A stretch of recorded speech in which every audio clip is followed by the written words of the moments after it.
God. Yeah, no. So don't who's worry. Toad? It's not that evil. Virginia? No. Phony. Phony? No. No. Don't you dare. Phony's not annoying. God damn it, Kobe. Wow! Wow! Don't do that. Please don't do that. I'm trying to get into the mood. Acting. Acting. I could have said something. And two, and one. Here we go. Last time on the Power to Rise, our heroes made quick feet down to the Hall of Pages, down to the chamber, with a woman strapped to the wall, lay waiting for them. They managed to surprise Decker. It seems Torihito's vision may not have been entirely clear, until it turned out Eric's had been puppeted into breaking the seal of magic. E broke free, and it was soon realized that she had her own plans in motion. That of completing a ritual to summon forth her master. And thanks to a demigod known as Charlatan, she was almost successful. The combat was fierce and brutal against the destroyer devil woman. Up until the point that something unexpected happened. To everyone's surprise, as Zephyr lay on the floor, clinging to life, something dragged her under. Skeletal limbs pulled her deep into the concrete as if it were simply mud, clay, quicksand. And with a flash, Zephyr was gone. Within short work, the devil known as E was put down. Charlatan agreed that the heroes should be left alone, and wished them fair journey. With little to go on, it was Phony who found the last remains of Zephyr in the hole. The Ace of Spades, a card from the dealer. Taking what little information they could, they set forth to let Decker's accomplice know what had transpired. And to their discovery, they found Zephyr's birth mother. With a bit of information from her, they knew where they could head, perhaps to follow up on this strange lead they were given. Don Reese, a ruined city to the north somewhere. And when they returned to the tavern, the Wandering Weasel, the dealer, sat waiting for them. Confronting him, he admitted that the card, while in his deck, was not the same. He warned them, should they follow this danger, more disastrous consequences might unfold. Still, it seems the Seekers are not to be deterred. We now find ourselves in the morning, in the Wandering Weasel. You guys probably haven't had the greatest sleep of your life, especially since the majority of you know that one of yours is missing. Also, I'm a drow now. As those of you get about your business, Torihito, you still recall that one small glimpse that you got last night. And you guys managed to get dressed, shuffle out into the hallways, keep from bumping into each other, thankfully. Excuse me.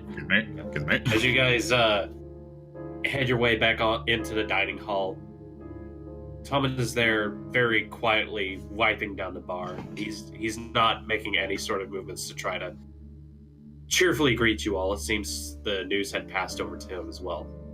But you find Duskrin and Phony sitting at the table that you guys have been taking up recently. With them, Phony has Bandit next to her, asleep on the table. as Duskrid is sitting there making sure that his tiger cub is getting fed at the same time. That's right. he Oh has yeah. that. I forgot about that. And Is it cub yet? Like, it's been a while since we found that. Has it gotten any bigger? it is still small, man. Damn that. And yeah. Micro cub. And as you guys approach, Duskrin is kind of like leaning over, watching Phony work. Phony's hair is still a very, very stark white going on right now, as she is scribbling away at what seems to be an endless supply of blueprints and other sorts of diagrams. Duskrin looks up. Oh, hey guys, how's it? Ow! Stop biting. How's it going? Having some pet troubles. He's restless. I think I shouldn't have left him in here too long. But, you know, it's I think I've seen a dog, maybe, at one point. A dog? Well, you know, I don't think tigers are exactly a common pet. I mean, they're just bigger cats. Yeah.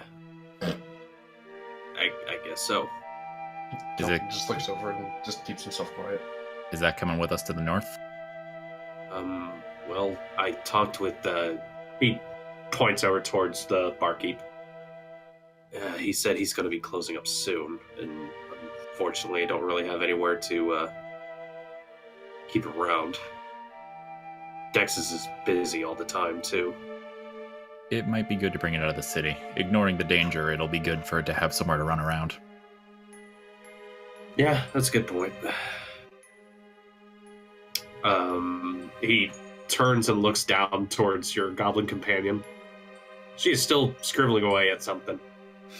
I'm gonna see what she's doing. As Qeltrin, you kind of come on over. Hey, Q, how's it going? She just very, very plainly states that. Duskrid looks up to you. I don't know if she slept. Phony, do you want any help with anything? Yeah, it's fine. Here, take a look at this. She actually grabs the paper she's working on, scoots it over towards you. I had an idea, because we're always wondering how we can get, you know, our Jinyu into the city, in case we want to have him around. Yeah. She thumps her pencil onto it. It is what looks to be an image of a large dragon curled up. Top down, side views, blueprints. Wait. Oh. Qeltrin is like leaning in going, okay. He's just reading everything over. Okay, so idea is maybe we can just, I don't know, since we're having a new tavern, we can just have an exotic grill in the back, but, she taps it with the pencil again. We just have a giant shell that's open. Maybe we can get measurements from, the kobolds or something. Just, I don't know, we could smuggle him that way.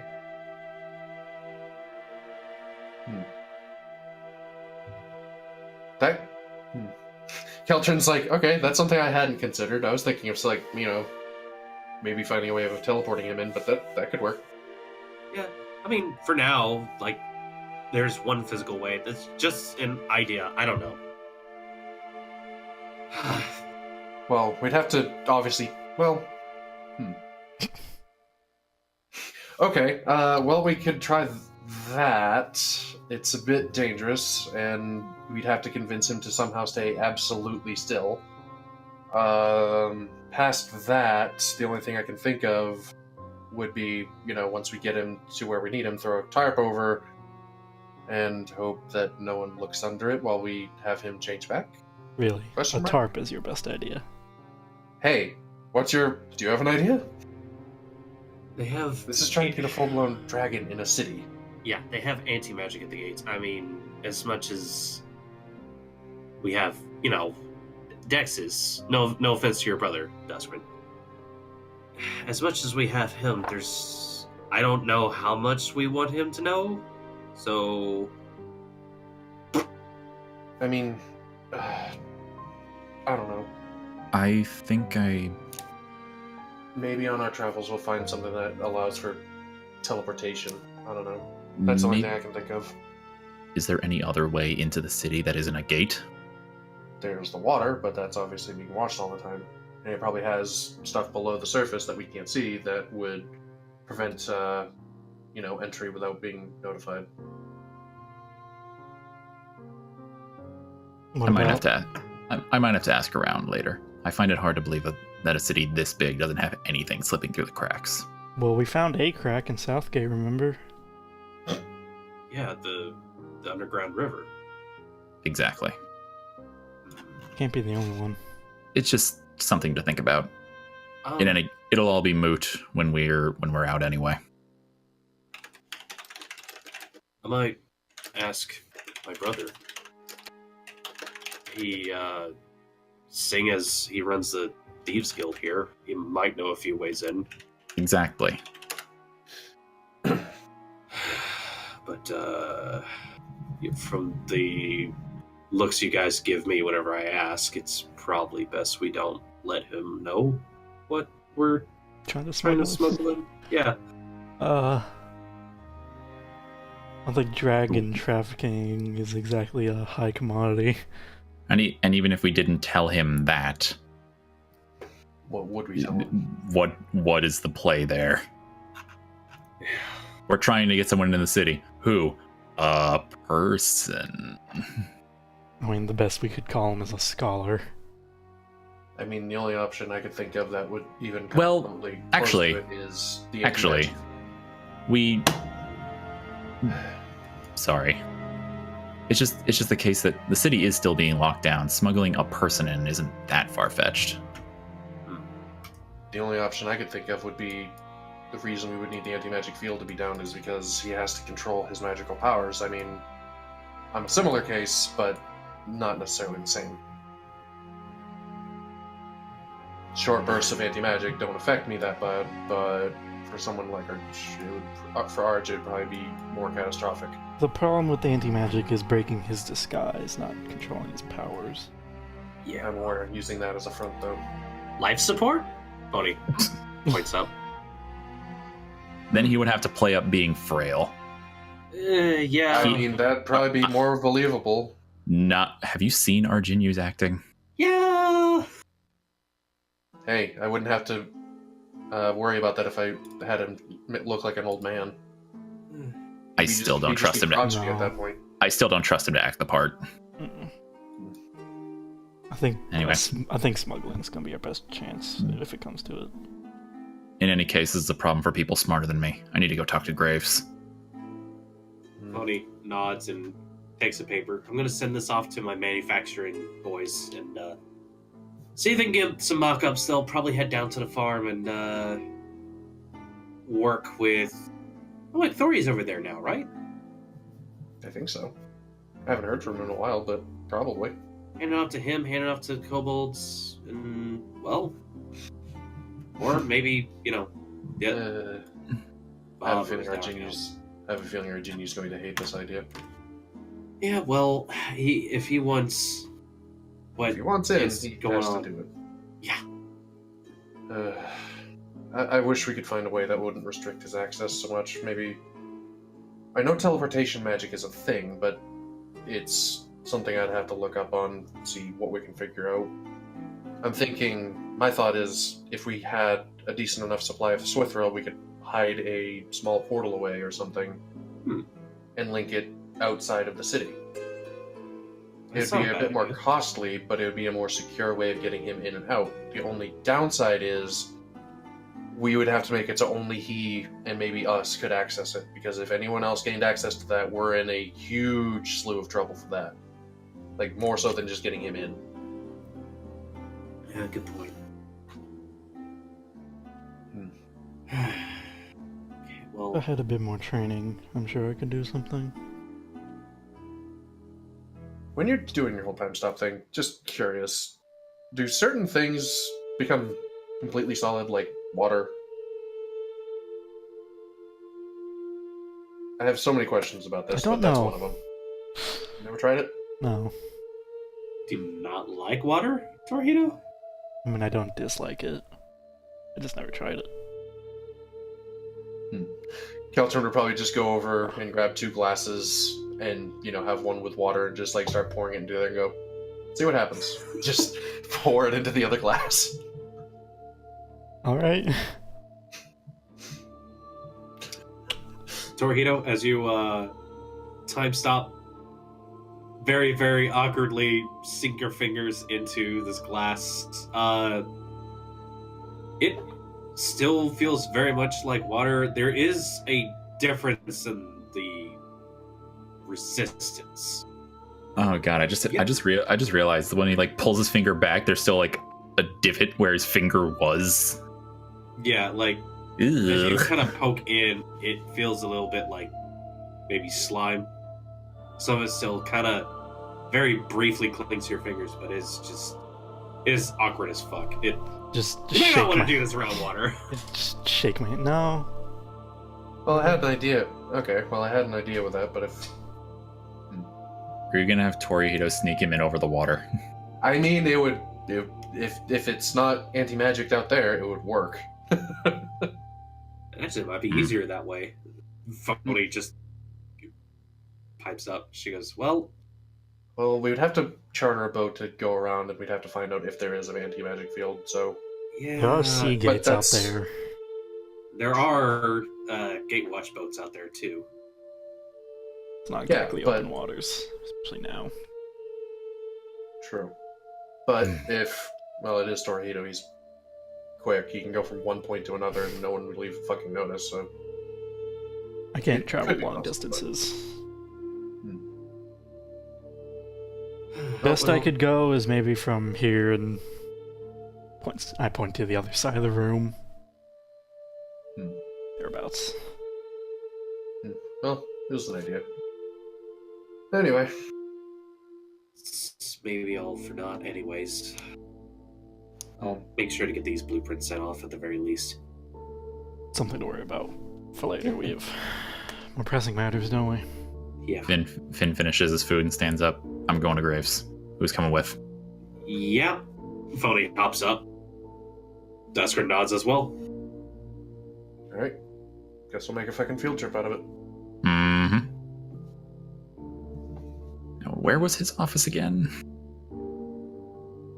If I had to take a guess, either at the far end of Academy Corner, or... I looked up his address, Dusker admits, holding up his free hand. There's Tiger Cub in the other one. That's adorable. Where was it? It's a little bit of a walk from the Grand Centenary. We're going to have to head that way, but... Fine. It's not too far. There's someone I want to see. If I can find him, though. Who? Need to find Kuza. Oh, that's probably not a bad idea. I could probably go with you.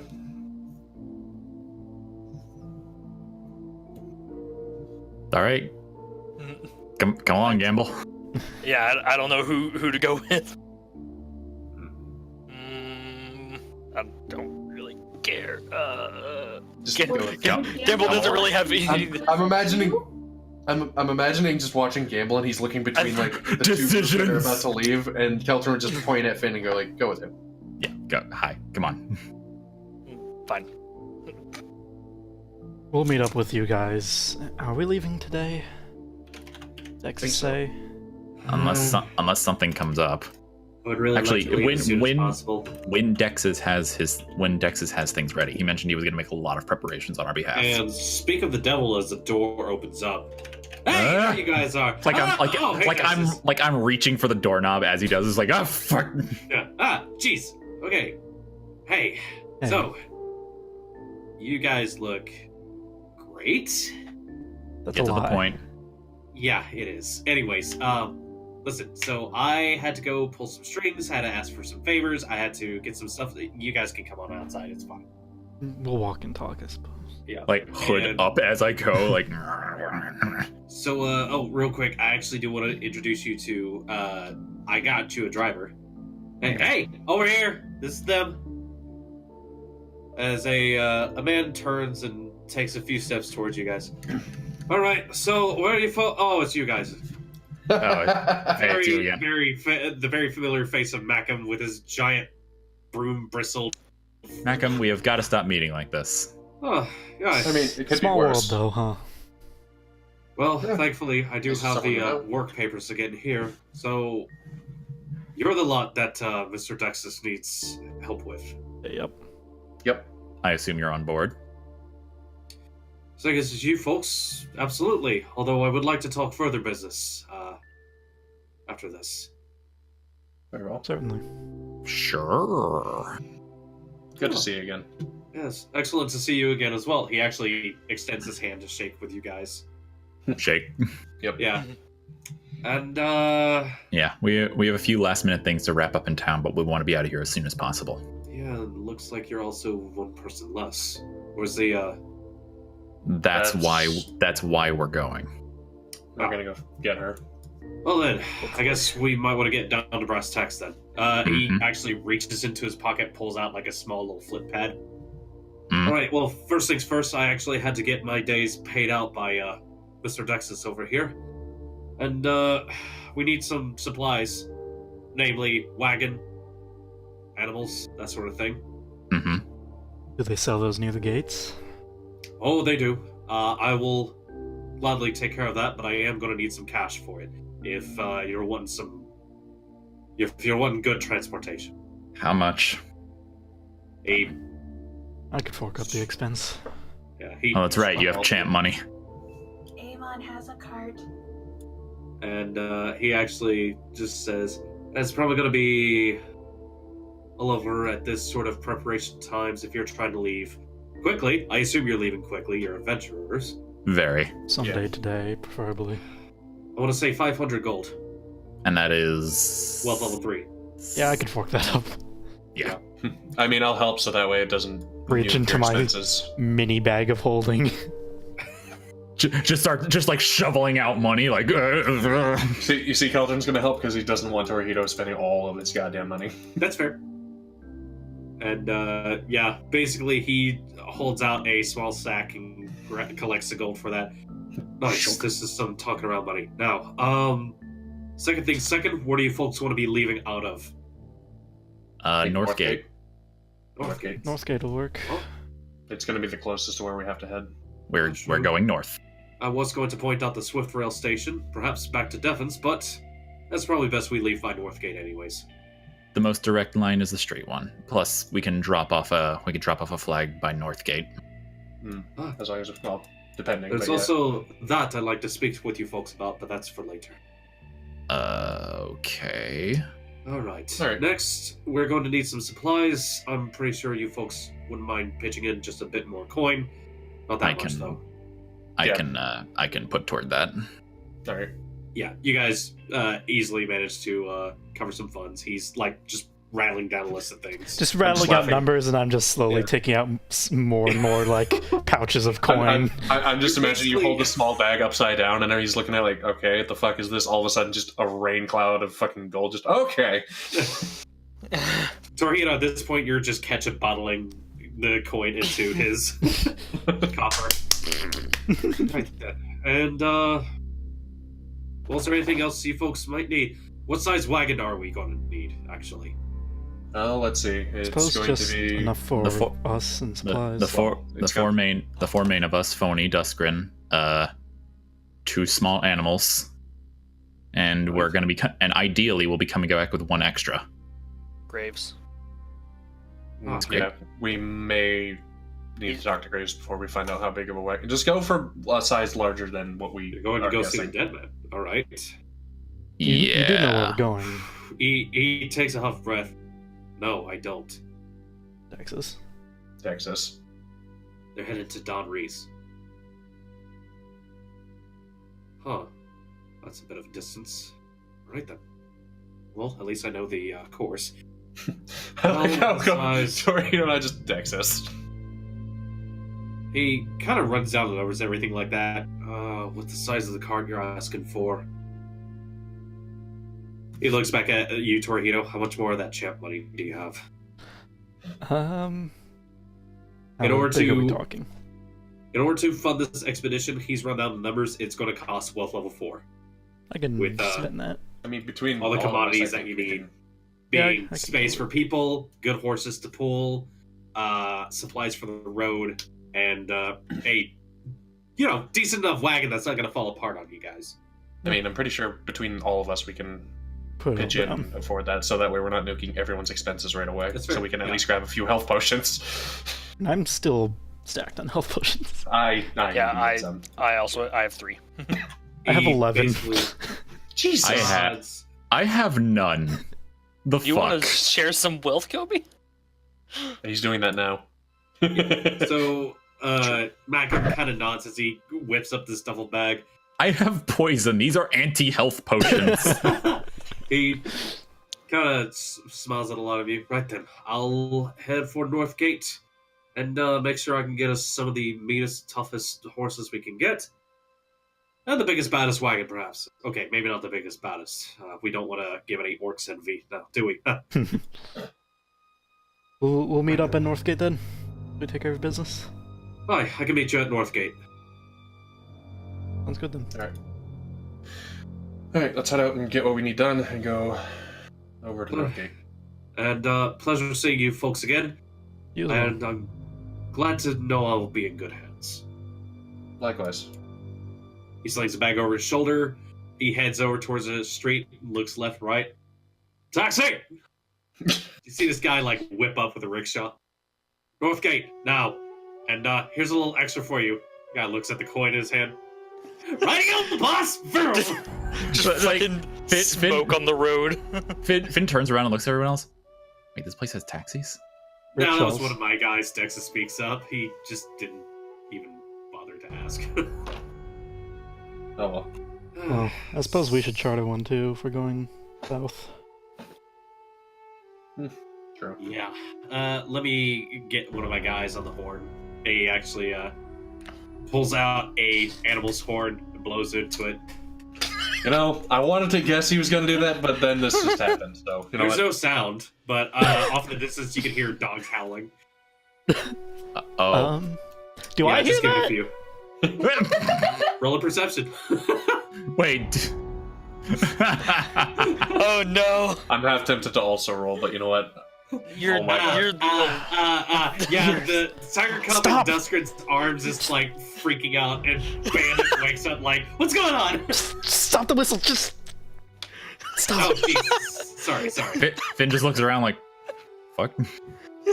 And yeah. Gambul's just like sitting there scratching his head like. Torihito, as you're like poking your finger into your like another rickshaw comes up next to you guys. This one is Is it being piloted by a dog?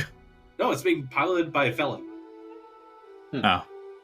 who looks. Well, up now at I you feel guys. like a racist. Kind of calico spots on him, just brown, black, white fur, everything. Hello, Mr. Dexys. Oh, hello, everybody. Hey, it's the champ! It points at Torihito. Do a short little wave. Neat. Who am I giving a lift to? Mr. Torihito over here needs to get down to Little Neck Toshi. He's probably gonna go see somebody there. And anybody else hopping on? Yeah, I guess I'll go with Torihito. All right, radio boss. Come on in, guys. Hop on. Alright, he lets you guys hop on, and Dexter goes, and make it quick. Oh, okay, I'll make it quick. As he literally pulls a 180 on one wheel and fucking jets off with you guys. And Dexter turns towards Finn, Gambul. How about you guys? Gonna go see, Graves, yes. Okay, I thought I heard you say that. Alright, well, I won't keep you. I have to get back to my own things, but you guys... In case I don't see you guys again before you leave, stay safe out there, alright? Have we ever done that? He glares at you a bit. I mean, I hope for my brother's sake. It's not for lack of trying, mind you. You say as you turn, and the tiger is currently, like, whapping Dexus by the chin. Stop. Ah, that's cute. But seriously. All right. We'll be fine. You guys have fun.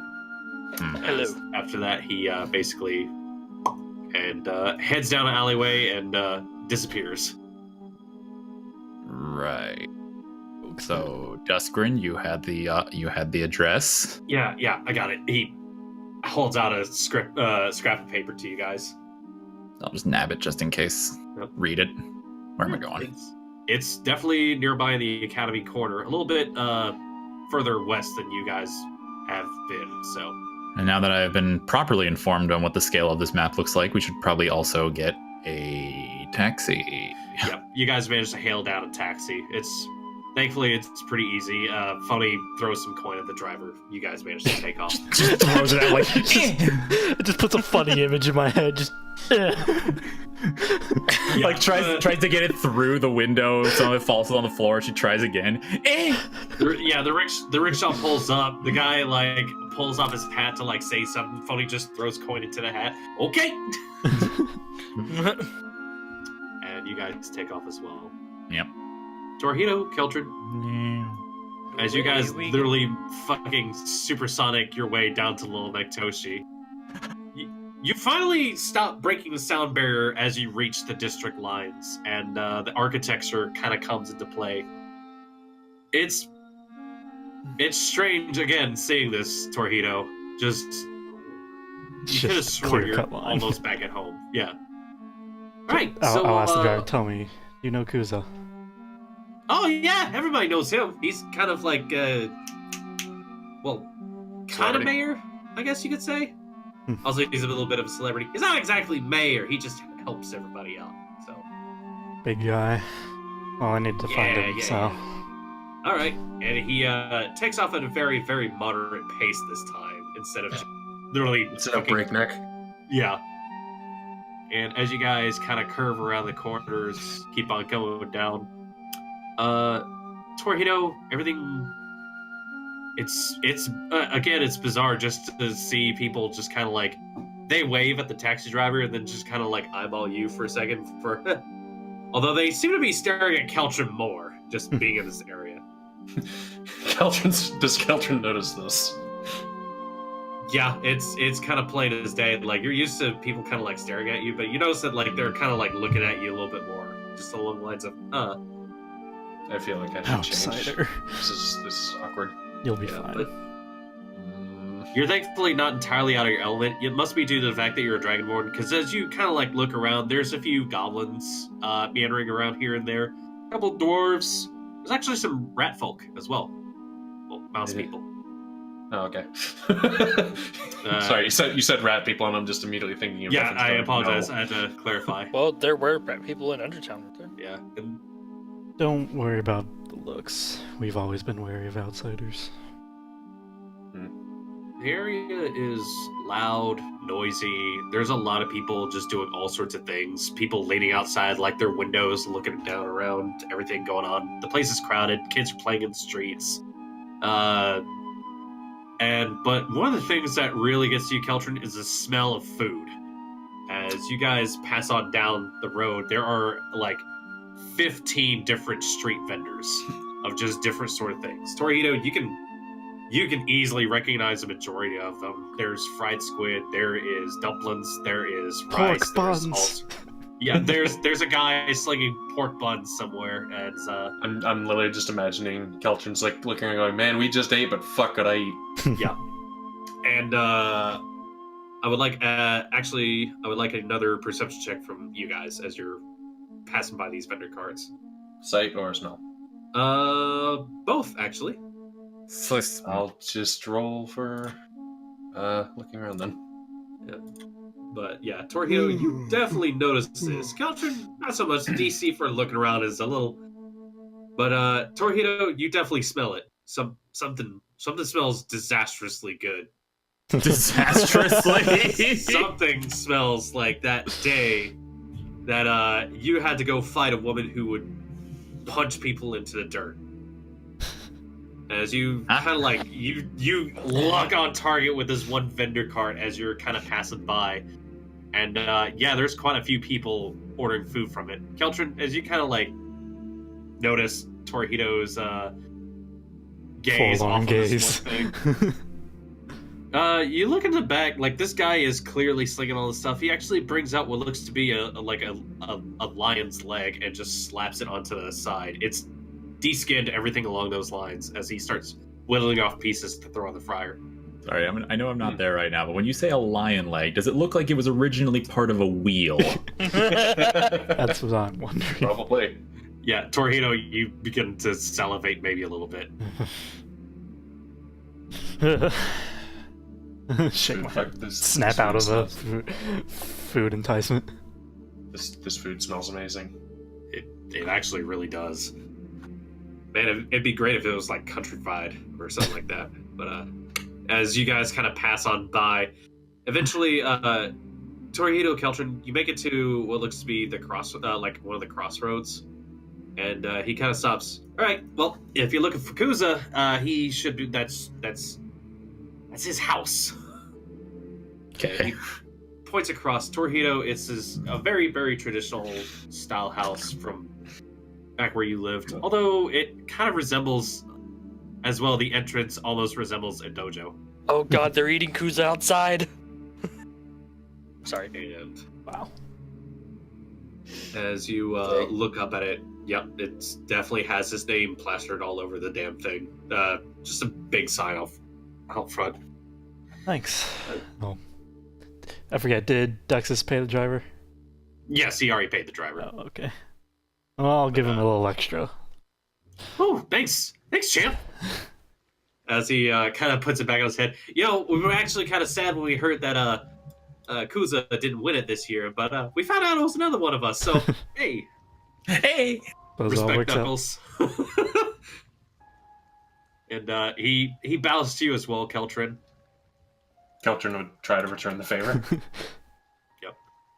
And So You know, so- that awkward American trying to. Bow. yeah. He doesn't take off. He actually sits there and is like, if you need to head on back, I'm here. All right. Well, we'll see what Thank you. happens. Stroll up to Kuza's place then. Yep. I'm imagining Qeltrin's just like spinning around looking at everything while Torihito's walking. I'm going, oh right, I'm following him. Bit of culture shock. Yeah, this place is absolutely amazing. And then back home. My home was chaotic, so I mean, this is definitely a step up. Torihito, you step up to the front door. There's a few people across the street. Still, of course, it looks like Kuza situated himself in still a little bit of a busy part of town. And there's a few people just kind of like onlooking as you guys kind of make your approach. It looks like they're being respectful, not making any approaches. Is there a knocker on the door? Yep, there is a knocker on the door. It seems this is the one thing that doesn't like remind you of anything back home. It looks like there was something added afterwards, like when he got to Claimhold. Well, But, clang, clang, clang. Yep. There's no response for maybe about a minute. Up until the door just kind of like opens up. Turns out it's one of those sliding doors, thankfully. But as you kind of like look in to see who opens it for you, it's a young felon woman. Just looks up at you. Yes? Greetings, is Kuza here? She looks you up and down. Turns, looks at Qeltrin. That depends, and you are? Torihito. He's not home, and she slides it shut. Kind of stare and blink. I mean, I could probably just yell, see if he's home. I said he's not home. Go away. I can still see you out there. We don't need you. It's urgent, please.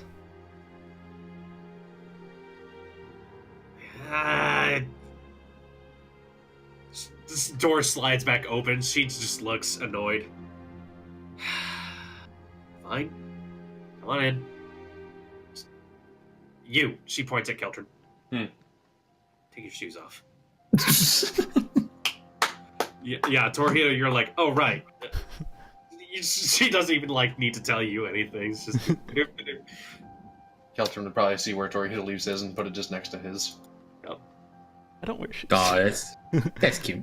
See, that's the thing. I'm like, but what if I don't? You know what? I'm just gonna roll with it.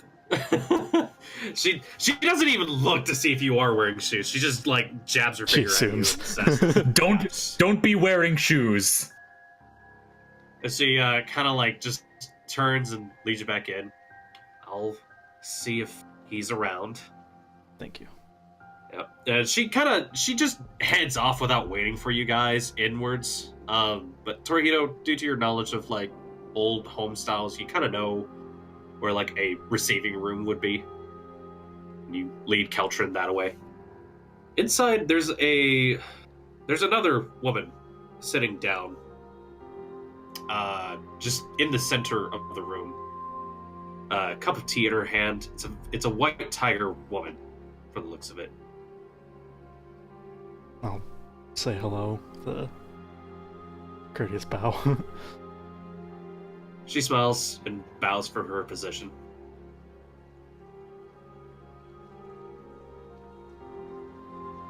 She doesn't say anything. That was all. Take a seat somewhere. Just before Qeltrin. Follow.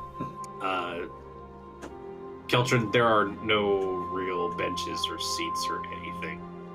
From the looks of things, there are mats, and... That's fine. Yep. There's one of those... There's a strange knocking sound coming from somewhere, and as you turn to, like, look in that direction, it's one of those weird bamboo Water arches things. about things. It's a deer scare. You know, Yeah, there's deer in the middle of a city. Yep. And as you kind of, like, look at it, Qeltrin, you... Stuff is weird, man. I mean, okay, you're saying that's weird, but Qeltrin's from the Madlands. He doesn't honestly think of it that way. Weird He's isn't probably a looking it's different. It's just culture shock is a thing. yeah, As, he's probably looking like, all right, that's normal, I guess. Badlands didn't prepare you for Asian architecture. Torihito, thankfully, you kind of Oh, take vice up one of versa. the you take up one of the little spare mats. Looks to be set up for any visitors. Dude, wait till he sees their crazy toilets. But eventually, you guys do hear some pretty heavy footsteps as coming from downstairs, like upstairs. Big old tiger man just kind of wheels into the room. Hello. Ah, Torihito! Kuza. As Kuza steps inside and he goes to like give you a big hug, but then he stops, turns, looks at the lady. Right. It is an honor to have you in our homestead. Thank you very much for visiting. As he gives you a very polite bow. Qeltrin's eyes kind of just like, his eyebrows go up and just go, ooh. I'll return Oh, a God. deeper bow. Yeah. Is it his mom? The lady just No. kind of gives him a smile. He kind of, I see you've met my wife Oh my god. and my daughter. It's a pleasure to have you here. My apologies for her behavior. She's very prideful of me, I guess you could say. As he turns and looks at his wife sitting, just still in the same position. It's Yeah, a, yes, this no yes, issue. this is the man who's now champion. Please don't think too harshly of him. Oh. The woman crooks her head. No, he's perfectly fine being here. It's fine. Would you like to head to another room, Qeltrin? I understand you might want a seat more suited to you. I'm fine, wherever. All right. As he Just gestures to be towards, adaptable. he leads you guys into another room. Thankfully, more furnished in the claimhold sense. There's a table, a few chairs sitting around. Right then. My apologies. It's her meditation time. I see. Yes. It's good to see you Are again. you? It is excellent to see you again. Are you here to visit, have tea, or anything, or? Talk, I suppose. We'll be leaving the city again. Hey, actually. Oh, you finally got in. Yes. Well, obviously. I mean- half-lidded. my apologies. I've been busy these past few days. Oh, really? Yes, I've been having some things going on in my own life and trying to keep everything going well in this community. I see. My family has been reacting in their own ways to new events. I'll have more to tell you perhaps next time we see each other.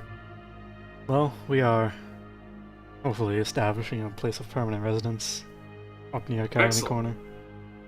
Ah. So what are you attempting to learn over there, might I ask? Oh, it's just somewhere more central. I'm not much for learning. I don't know about Qeltrin here or even Finn. Well, for me it's Madland stuff, and for Finn it's his own thing. It just seems like a nice Dang. location. Not one Quiet. for learning. Well, I have to ask you, Torihito, have you finished your training?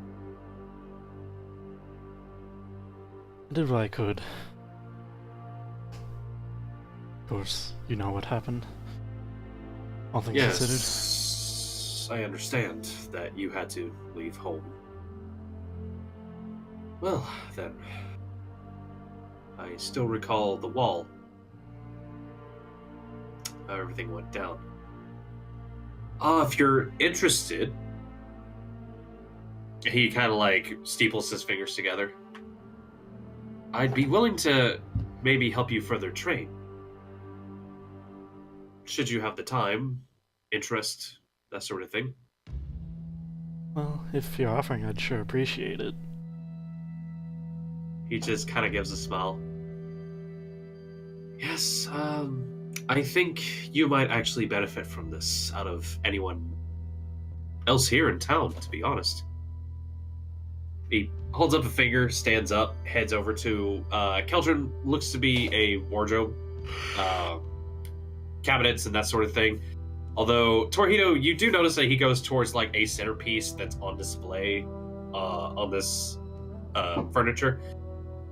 It's a series of what looks to be just a bunch of scrolls.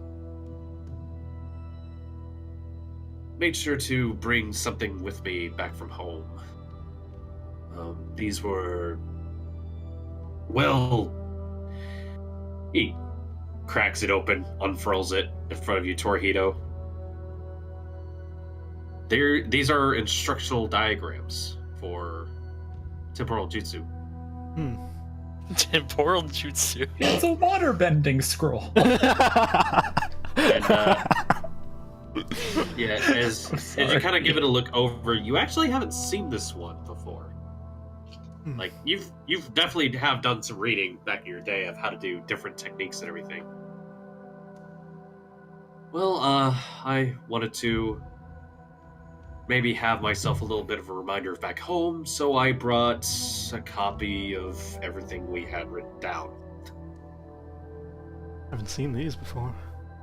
No, these are advanced techniques, I believe they said. Oh, really now? Yes, and if you'd like, perhaps...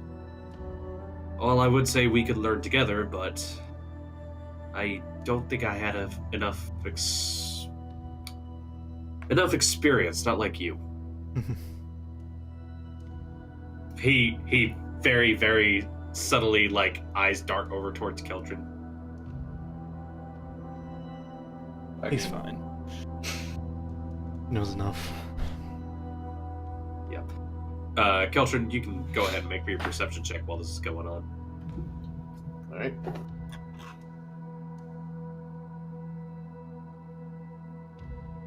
As Kuza continues to speak about this with Torihito, your eyes kind of drift over towards the side. In the doorway, one of the doorways behind Kuza, you can actually spot his daughter, just kind of like sitting there glaring over at you guys. But Qeltrin kind of like push his foot over and like tap Kuza. huh? As he turns and looks, she just darts away.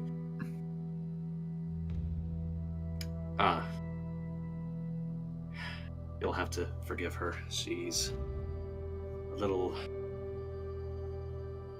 opinionated. She has heard stories about this sort of thing, and I'm gonna be honest, I never really demonstrated what we can do. So she's angry at me. Oh no. Hopefully you never taught her. Because you need a certain something in order to teach this. Well, The thing that. speaking of that matter, can I just rub my chin? I went to see someone. A scryer in the lower wards. Oh. And I'll explain to him what happened. There's a big, long, drawn out, oh. Afterwards, hello, my desktop went to sleep.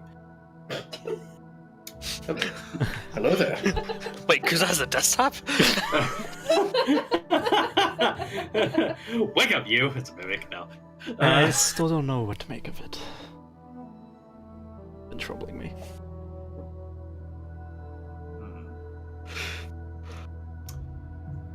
But she said she had. I mean, at least there was that little bit, but I have no idea what the rest of these words mean. Do I? Felt as if something was speaking to me from beyond. He kind of furrows his brow at you for a bit. Have you... Does this... So these words just come back to you? They're like ingrained. Has anything else strange been happening to you? I've had more frequent visions lately. Or seeing things to come to pass. Interesting.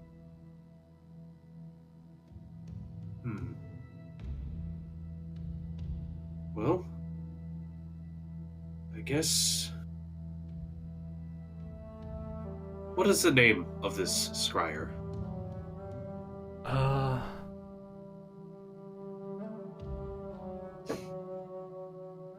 Thankfully, you can easily remember the name for the place. I don't remember her name off the top of my head, unfortunately. Probably- I was gonna say, you can roll learning. Oh, It's Let's okay, see. Jim's got your back. 50-50 chance. You remember her name as Grandma Mary? Her Grandma what? granddaughter called her Curie. They run a store called Auspicious Auguries in the lower wards. I might go see them myself. See if they know anything about this. Have you told them that you've been having visions?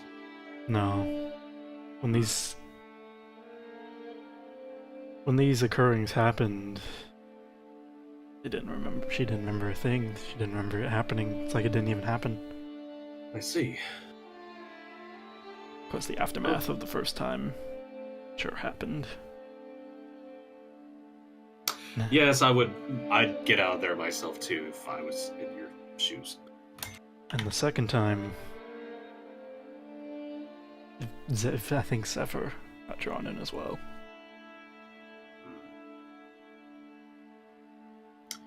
I think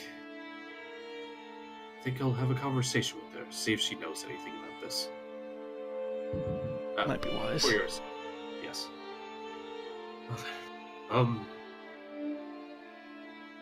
So, is there anything else that may have happened to you folks since you got here? Sounds like you've had a little bit of a busy time. Just a bit.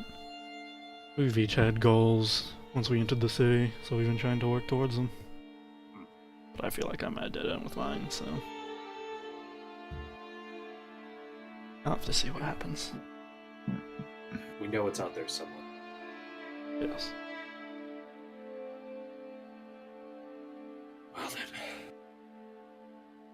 Whatever it takes. Indeed. Anything else that you need to fill me in on? Oh yes. We met some strange folk in a sewer just yesterday. In fact. There usually are strange folk down the sewers, aren't there? He turns and looks at Qeltrin, just kind of gives a smile. What? Qeltrin is Like- just like staring at him like, excuse you? Yeah, it's a joke. I'm serious though. Hey, it was concerning. Just deadpan stare like, mm-hmm. They were tiger folk. But their hands backwards. Where am I here? Kuza stares at you for a brief moment. One of them was a demi. I believe his name was Charlatan. Seemed to be playing some sort of power grab. Did he hurt you? Curiously enough, he made no moves to any of us. And I'll explain what happened in the sewers and why we're having to leave the city as a... Yeah. I'm gonna kill him. There's not many of, he gestures to himself. So many of us around. No offense. But I will keep an eye out for this sort of man. Please do. Don't Safe to think s- I would want him amongst my people. I do see him, you're though. not Do gonna- be careful. I don't think he's something any of us could trifle with. Yeah, I could at least show him his face and fur pattern, color, all that. Yeah. Just give him a that's- visual. That is terrifying to look at. Right? So you could just do that? He points at Qeltrin? He can just do that. Like, And just to fuck around, Qeltrin then just shapeshifts into a bird and lands on the table in front of He- everyone. He keeps does it without asking. It's weird. he just does it. Hey, I don't see you doing anything like this. He's right. I don't see you doing anything like that either. Right? I mean, I know, but Just a small bird on the table's trash talking. Well, Then, goes back to normal and sits down. I guess I'll ensure that other key people in the community know to look out for this sort of man. thank you. Strange times we live in. Very strange. I think that concludes my business at the very least. Very well then. Well, I should probably let you go then. There's going to be quite a few rumors if news spreads like wildfire to tournament champions or having tea. We've got to stop meeting like this. Yeah. As Fuck.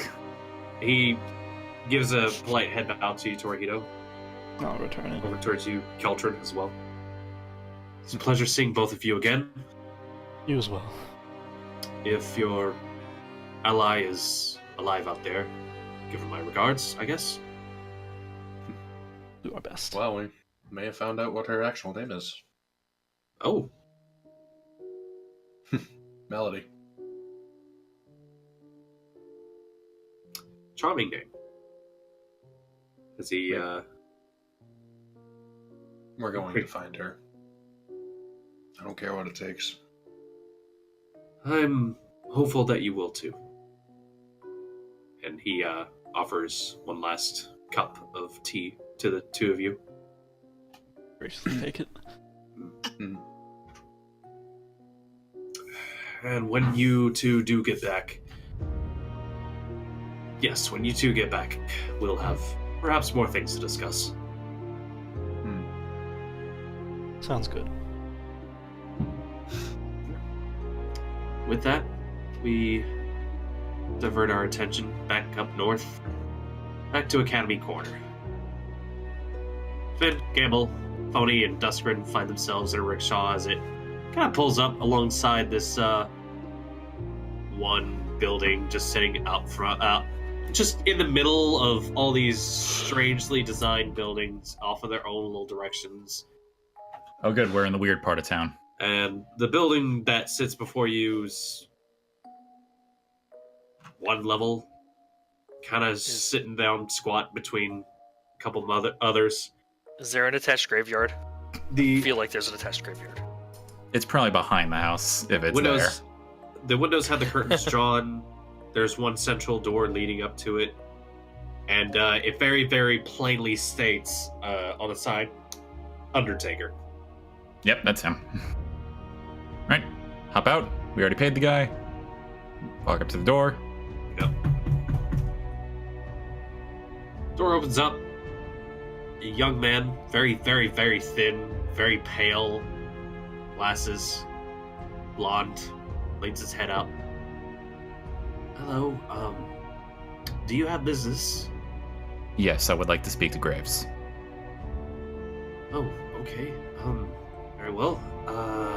He looks over the party that you guys have. May I ask who's calling? Finn. Oh, yes, excellent. Well, he opens the door up and allows the four of you to walk right on in.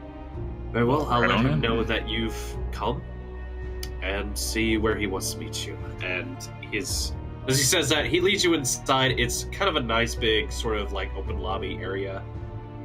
If you've never been inside a funeral parlor, the walls are lined with what looks to be different mix of caskets, coffins, urns. There are a few flowers in a pot nearby. Thankfully, that's the liveliest thing in the entire place. It's a little dark. I will take a seat near the flowers. Not a whole lot of sunlight in the area. Gambul, the place is not exactly built for someone of your height. Yeah, I'm sure Gambul's like... His shoulders are touching the ceiling and his head is just leaned down in front of him. I'm kidding, but... I get that he's the Undertaker, but would it kill him to even open the windows? Yeah, it's a very musty smell in here. And then I realize what I say as a drow. You know what, never mind.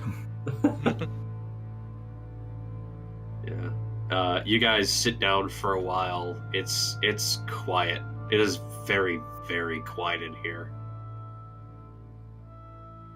Before you hear footsteps coming back up from a series of stairs that was behind the desk that you guys saw the young man leave down. All right. He makes his reappearance. Master Graves has asked that I invite you all downstairs. I look over at Gambul. Is it spacious down there? There is room to maneuver around. I apologize, but might still be a bit of a squeeze for him. Well, your call if you want to come with. Gambul, fine. Used to this. Right, down the stairs. My apologies. I've asked our architects if they wouldn't mind raising the roof. They keep telling us to go to Muse. They just start dancing. I'm not even sure why. And as they invite you guys downstairs. At a turn of the stairs, it changes from the solid oak sort of stairs leading down into a sort of brick slab and mortar sort of situation. But thankfully, as you guys head towards the ground, it is just smooth stone from there on. No cracks or anything like that. And as you make your approach, my apologies, does anyone have a weak constitution? I look back at the others. Not a Gambul, obviously. Gambul, who has literally caved skulls in. No, not a Gambul. I meant the others. No, I know. Dustgrin kind of like looks. Phony and Dustgrin kind of like give each other a look.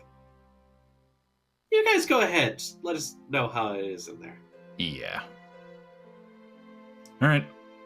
Just me and my buddy, the Goliath. The assistant opens up a sort of a heavy metal door and invites you guys inside. You can actually hear sounds of work coming from inside. It sounds like knives going against maybe paper. Up until you guys step inside and Probably find not paper. graves about a few fingers deep inside of a body. Yeah, I figured it wasn't paper. Yep. Ah, well, I do believe that's Gambul. And he narrows his eyes at you, Finn. It's Finn. I'm a drow now. I would have guessed you do have the lingering aura of death on you. It's hard for others to notice, but... Yeah, I was going to ask about that. Yes, I was about to ask, why am I getting an orange sensation off of you? Strange. Things keep happening. Thank you, Ives. I will be fine down here. The assistant gives a polite bow to you guys and heads back on upstairs. Well, I'm happy you decided to finally take up my invitation, Finn.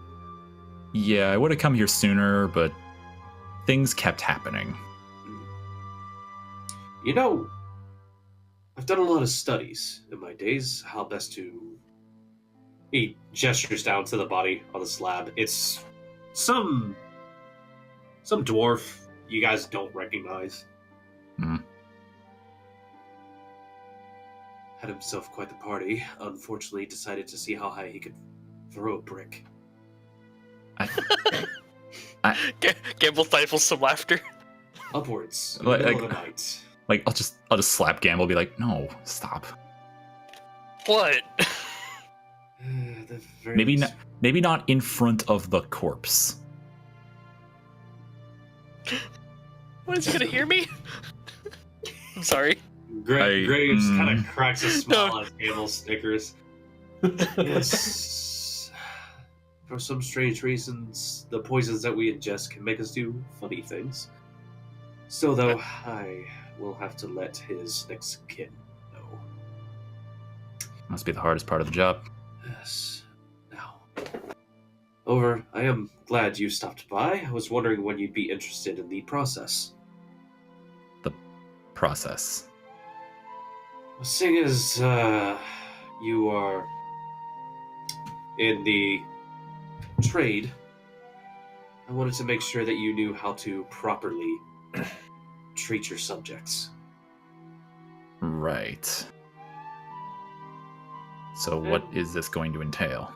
Well, I've been studying up on different methods, burial prospects, cremations, that sort of thing. You know, I actually read some fantastic literature about, I hope you don't take any offense to this, your people. Back in the old days, or ancient times, I'm not entirely sure when. He reaches his hands into a bowl and kind of rinses them off a bit as he heads over towards a rack of just jars of stuff.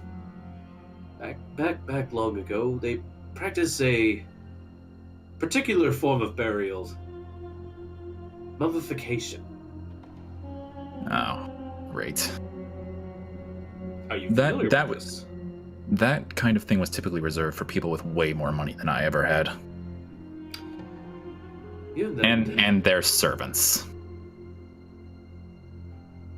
So are you saying you would not be one of these? I was a soldier. We were usually killed out in the sands and left to be buried by the winds. It's a harsh life. Still, though, if there's one thing I've learned in all my years, you should know to give the dead proper respect. That is what I'd like to teach you. All right. Because there might be times when you have to call upon these powers to better defend yourself, or to perhaps solve some question. But it is a dangerous road, necromancy. Used properly, you can ensure that loved ones know that those that passed away are resting peacefully, and that their remains aren't being, well, humiliated, abused, robbed from, that sort of thing. I get enough of that in life. Exactly. We don't need any in the great beyond. So I'd be willing to help you learn to control this a little bit more, but I need you to make me a promise that if you ever do use this with exceeding respect for the deceased. You have my word. Excellent. Now, I have a cadaver over here, and he gestures towards a wall that is just filled with racks of just enclosed sort of things. I have a feeling you have more than one. Yes, unfortunately, I am in dire need of some assistance nowadays. What, people aren't jumping at a chance to be hired? Well, there are always people coming and going. Not a lot of people have the stomach for what we do down here.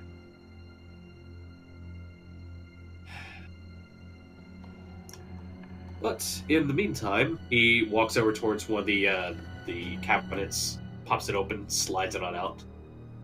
This man here, well, he's volunteered his body. So perhaps we can learn a little bit together in the coming time. Somewhere in the back of his head, Finn is wondering, like, do you sign a form for that, or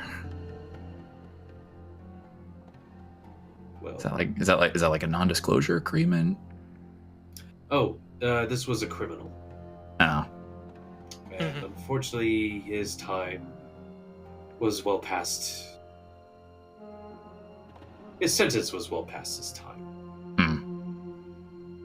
so And, what do we do with this?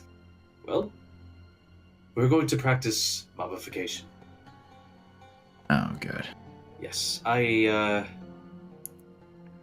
have been meaning to try out this new other technique. Now, however, I don't think you've come here specifically for this, seeing as you brought Gambul with you, unless Gambul has some sort of Yes. morbid curiosity. Yeah, but before you even finish this sentence, Gambul is just like nodding his head and like he's doing that like hand wave thing. Like no. Yeah. Something else happened after our last outing. Oh, other than you getting pointier Yeah. ears. Unrelated. Understandable. We were fighting a creature in the sewers. And What not apparent- at this time. A she-devil chained to the wall.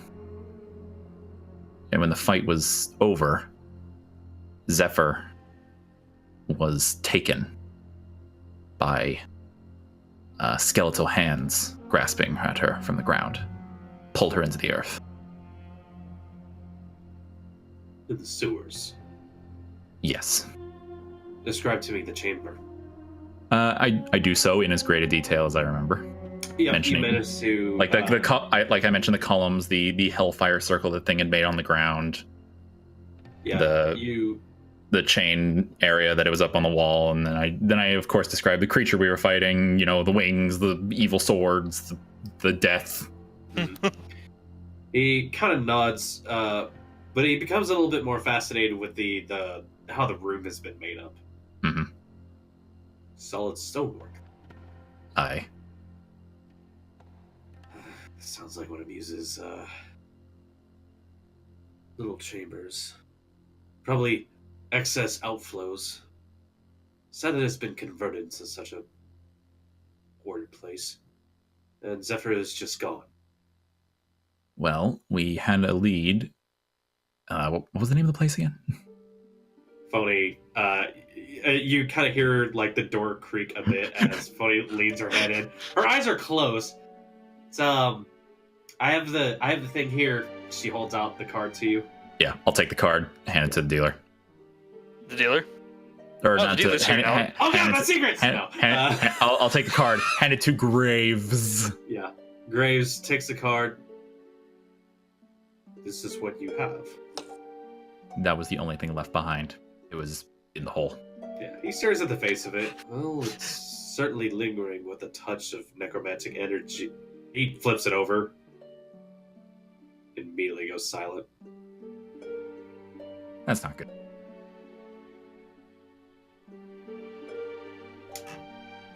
Ah. I see. I assume you know something about this place. He flips the card back over. Offers it back towards you. Yes, I do. You could say I grew up there. Oh, Oh no. that Gambul, would you mind doing me a favor? He heads on over towards the side, pulls out like a rather sizable like suitcase duffel bag sort of situation, Is there a body in plants it there? onto a chair. Nope, it's empty. Is there a body in there? Go ahead and grab anything labeled with this color and make sure it gets in there, please. Color. Okay. Gambul can do colors. Yep, he Color. handy dandy has a he holds out a chart to you and just basically says, thankfully I've already color coded the stuff because I work with fucking newbies. So Am I packing his bags for him? Yes. yes. Oh. And as he Whatever. Something to do while they talk, I guess. he goes and washes his hands once more. Long time ago, Don Reese, also known as Don Rise, but still oh, pronunciations, was a vast gleaming city full of so many advancements. My people were perhaps the first to attempt to reclaim the surface world. We found ourselves a nice valley out the middle of the mountains. We settled it. Great architectures. The coasts close enough so that we could go fishing, farmlands, quarries, all sorts of advances. Everything was quite fine. It was quite fine living there as a boy. And then the undead came. Horrible, horrible, monstrous wave of the undead came and sacked our city. Despite all of our advancements, we did not have the proper defenses to resist against such an attack. My city fell. And I remember being alone, confused, as the people that I knew and loved and died rose and began walking. So what is a confused, despaired little boy to do other than to follow along with his mother and father, despite the fact that they didn't respond to him? Where off in the distance, a large figure sat conducting them. He set them to tasks. He had them build new structures, horrid structures. Terror. The skies darkened. He ensured that everyone would follow his sway. And then he noticed that I didn't exactly respond like the others.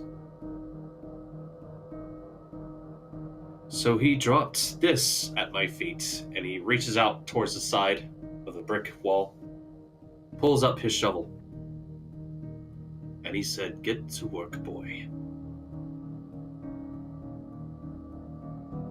So I dug I dug and I dug. I dug up as many graves as I could. I exhumed countless bodies. I was exhausted, day in, day out. He didn't kill me.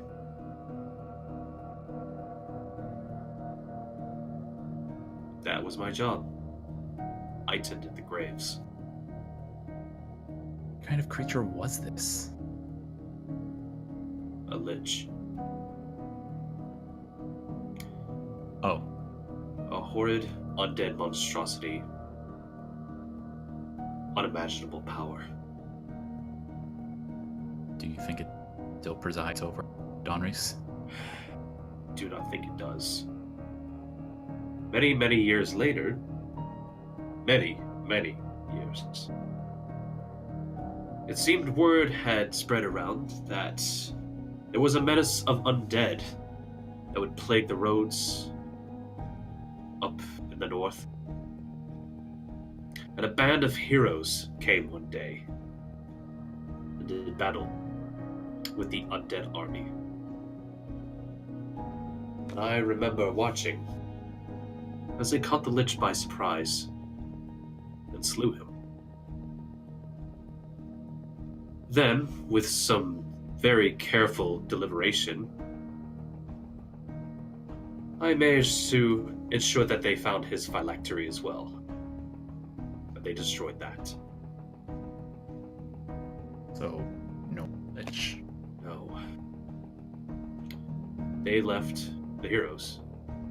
The skies became sunny once more, and I tended to the graves and reburied everyone. Donris is quite, very, very metaphorically, a ghost town.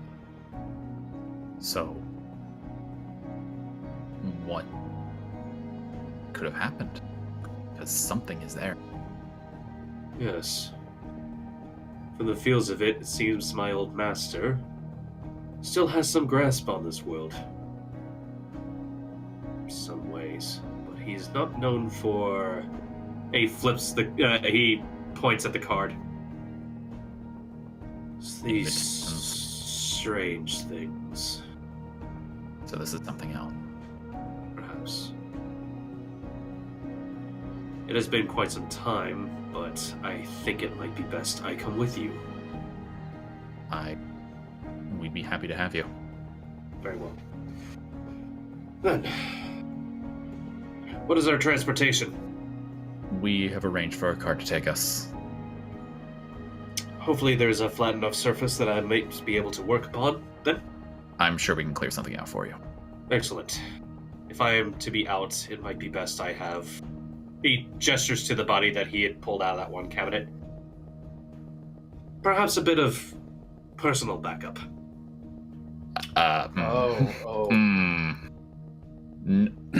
We might have to clear this with some people first. I don't know how well that's going to go down. I have discussed it with him beforehand, and his family. They're fine with it. With Mackin? Oh. He looks down at the body. I don't know this Mackham. Oh, you meant with the...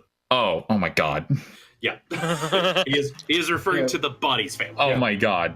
He's referring to the living. Graves, I'm referring to the actual people that you were going to be dragging this body right. with. I apologize. I forget that there are some squeamish people out there.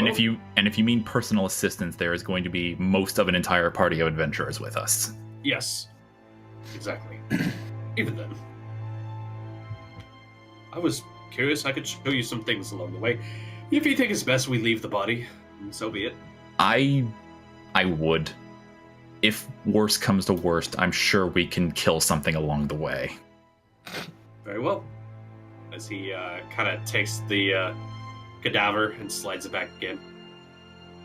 Follow the dead body. Oh, and one more has come to my attention. Grabs another one of the cabinets, slides it open, and the two of you recognize Decker. Oh no. I assume that this was the one that you were mentioning. He was there to help us, yes. Did he have any next of kin that you know of?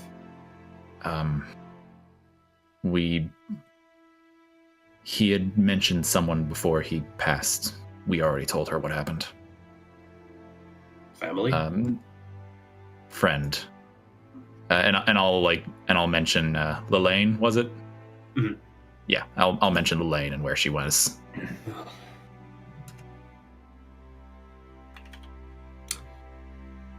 If she's not family, I think we'll have to do a proper investigation when the time comes. Seeing as you two look like you need to get on the road as soon as possible, I should move these old bones of mine and join you. He places a hand upon Decker's arm. You watch as a bright green light races from his hand and just kind of echoes out along the body. That should keep him fresh for a bit. Slides it shut. Ugh. Gambul, thank you for gathering my supplies for me. Might be necessary in case we do find any that need to be taken care of on the road. Of course. And he turns back and looks at everything. Allow me to grab my coat and allow my assistant to know that he may have the evening off, but to watch the office. Yeah. Meet us at Northgate. Ideally, we'll be leaving within the day. I will do so. Right. At which point I will, bow my head, excuse myself, open the door. There's Phony and Duskgrin. Yeah, they kind of look up at you, give you a little thumbs up, are we good to go? Graves is coming with us. Cool. Gambul nearly knocks his head on the doorframe. Yeah.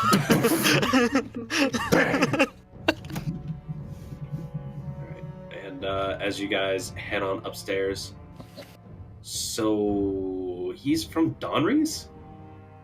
Yeah, he is. That place is old. Yeah, I think. it is. I think I've heard some archaeologists move around up there sometimes. Not a whole lot out of there. Well, clearly something set up shop. Yeah, so we are... Thankfully, probably not a lich. A what?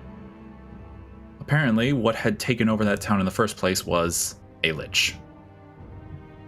Phony and Duskgrin take a look at each other. But some long time ago, a group of heroes came through, killed the lich, and destroyed its phylactery. Oh, I know this story. That was the king and his party. I figured it was. Yeah, it usually was. Which means we might have to have another word with Dexus before we go. Well, he did. Did he say he was up at Donries? He didn't mention a lich. Well, then again, I don't know what a lich is. Imagine the worst, most powerful undead that you have ever faced. Okay, cool. So it's a strange... Add another magnitude of 3. Do they fly or? Well, it was strong. It was strong enough to basically drown Donries in a wave of undead. Oh. Okay. I'm gonna make sure we're all packed.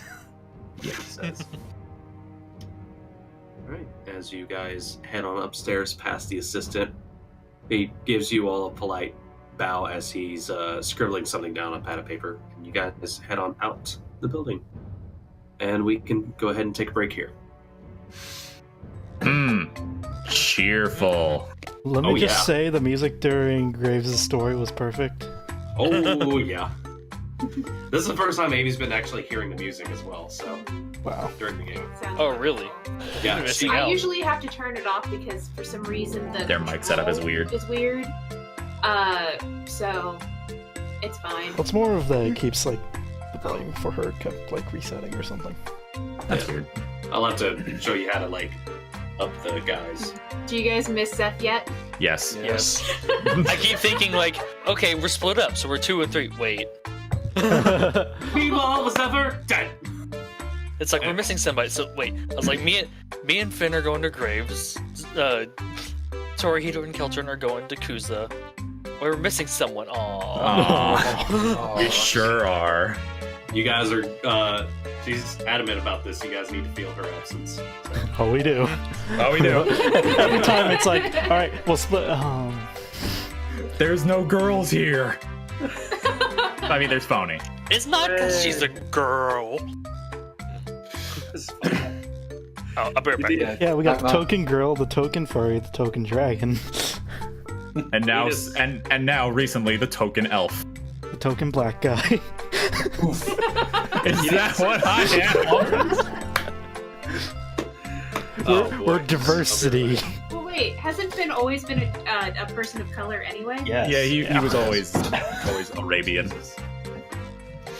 But yeah, not gonna lie, not the second, but after a little bit, Qeltrin's immediately gonna be like, so, what's the best way of killing the undead? Unaliving them, as is. I would say fire. That's my guess. I would have said holy magic, but we don't have that. What's his That name is from If If anything, we just picked up the opposite of that. What about what's his face from Bang Gate, the quote unquote cleric? Yeah, he sucks. Who was that? Vilcrum? No. Oh no, the one with the kind lady? No, the fucking the guy that kept Cleric. bugging Vilcrum. Oh, yeah. I think No, it starts with an that- A. that's how memorable he is. Well, He's the that only thing I guy. can remember about him, besides him teaming up, almost drowning a man, and teaming up with Velcro. That's right. The first time. And he tried to throw holy water on me. My God. The first time Finn was the first one to meet him in the park, I remember. And he was treating someone, and Finn just shoved him aside and actually healed the guy. Have you been able to heal anyone since? Yes. See, Finn's healing is like bandage. Yeah, he knows first Splints. aid. Mm. And apparently CPR that one time. Boney shoots people, and I like undo the hurt. Meanwhile, Qeltrin can do regeneration, which is basically your wounds literally stitching themselves back together. Although the more Finn learns about necromancy and now he's being told to do mummification, he's like, this is pretty uncomfortable. Yeah, And yeah, Zephyr's that- version of healing is just telling you how much she believes in you. Believe in me, and it believes in you. Like it's getting to the point where he's like it's getting to the point where he's wondering like, what if there's like alternative medicine out there for this? Because No. of Send loyals. What is Vilcrum's buddy's name? We couldn't remember. Abrams. Abrams. I knew it started with an A. What's going on with Abrams? He's the holy man. We were talking about like what kind of magic could kill undead, and I'm like, just fire would probably work. There are some nice natural ways of killing them. You know, like Yeah, offing their heads. I mentioned holy magic, but we don't have that. Yeah, the closest you know to that. He's dead. Well, I mean, Decker's dead, but yeah, Abrams may not. Who knows? We found his calling in life: killing the undead. And The drinking coffee. Fucking gifs. No, the Lord Helmet is the one that makes me laugh.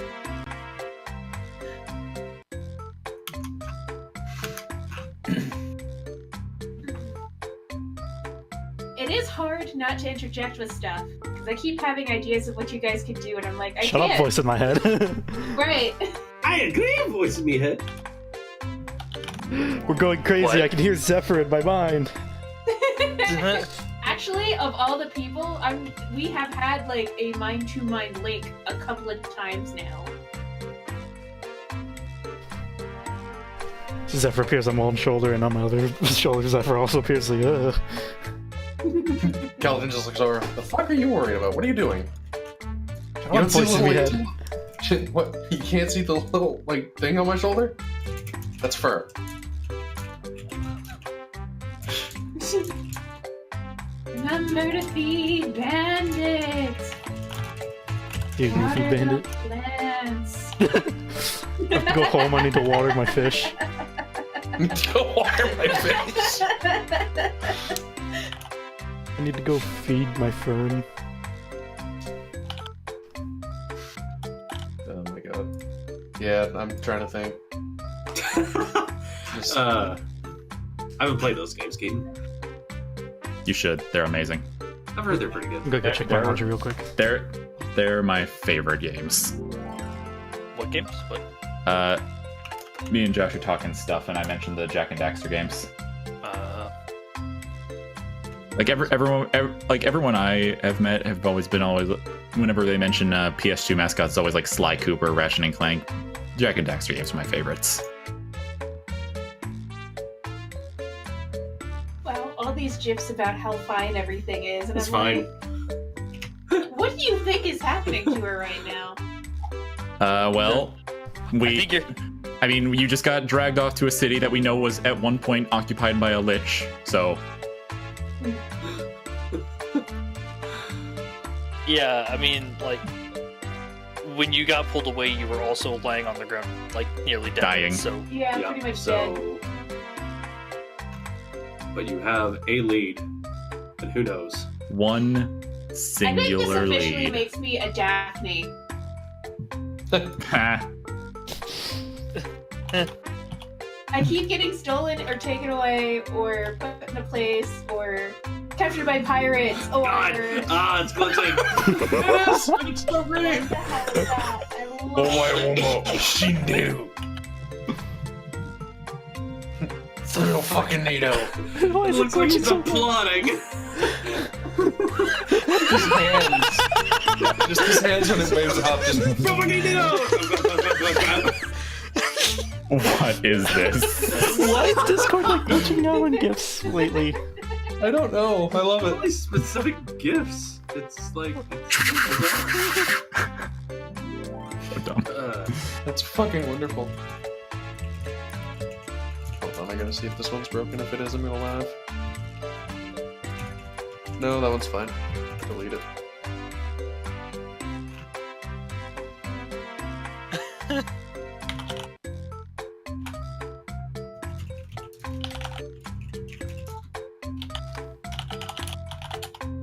oh, it was glitched. A little bit. Not that great though.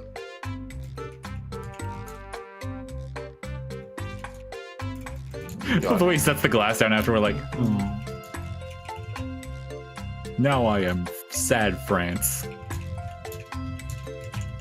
Why has it gotta be Germany and France? Hasn't Germany done enough to France? Wow.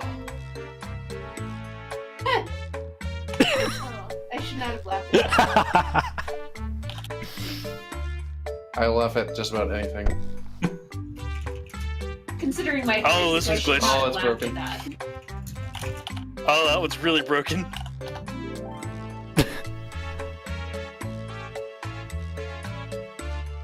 I think it's gifts with like bad dithering that does it on for some reason.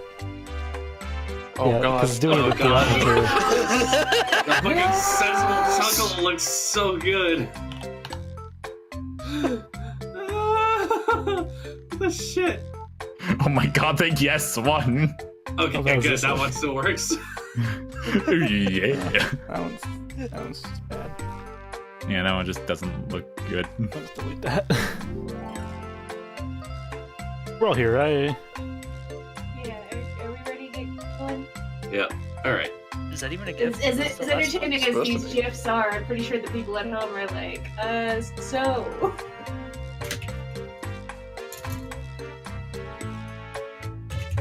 Acting. Acting?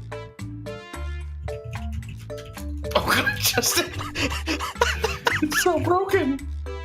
Oh no! No. Like Jesus Christ. Oh, God! no! Oh god!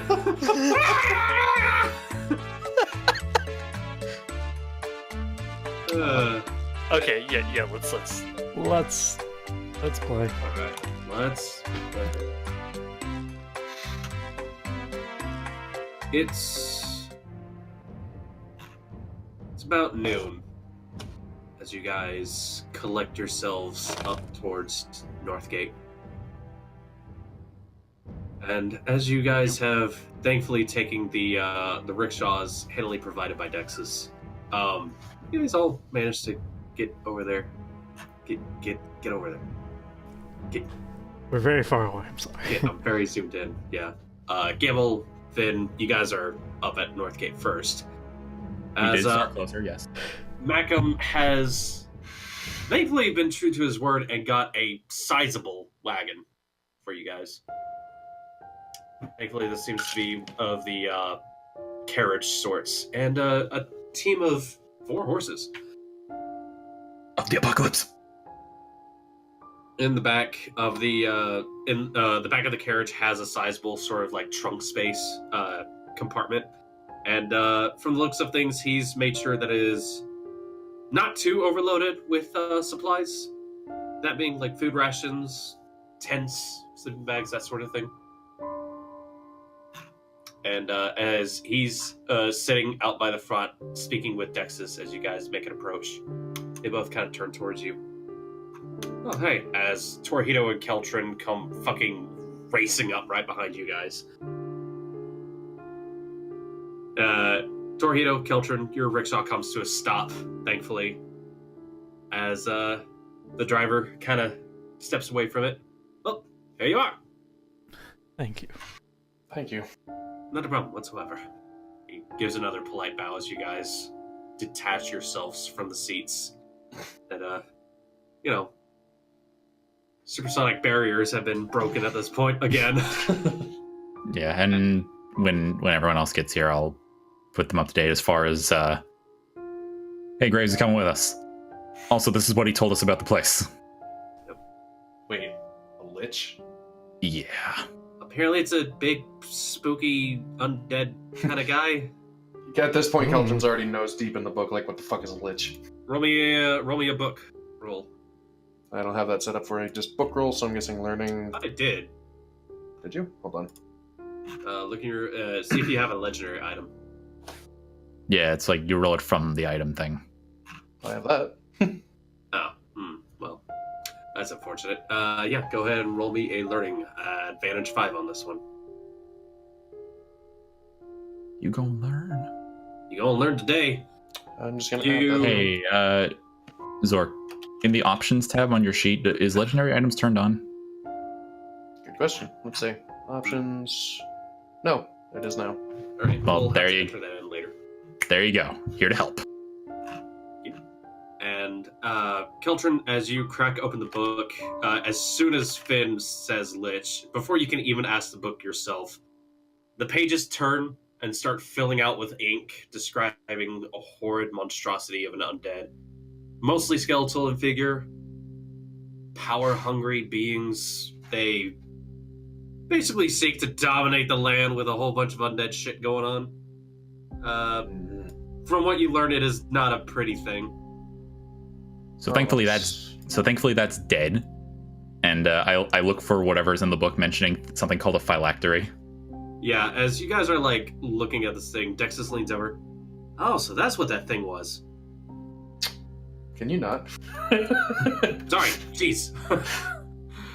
I'll Here, give you let me space. just... Well, no, I was just gonna be like, okay, hold on, let me just put this down somewhere, where we can all look at it. Mhm. Don't want to have like 6 people leaning over my shoulder. Mostly drow.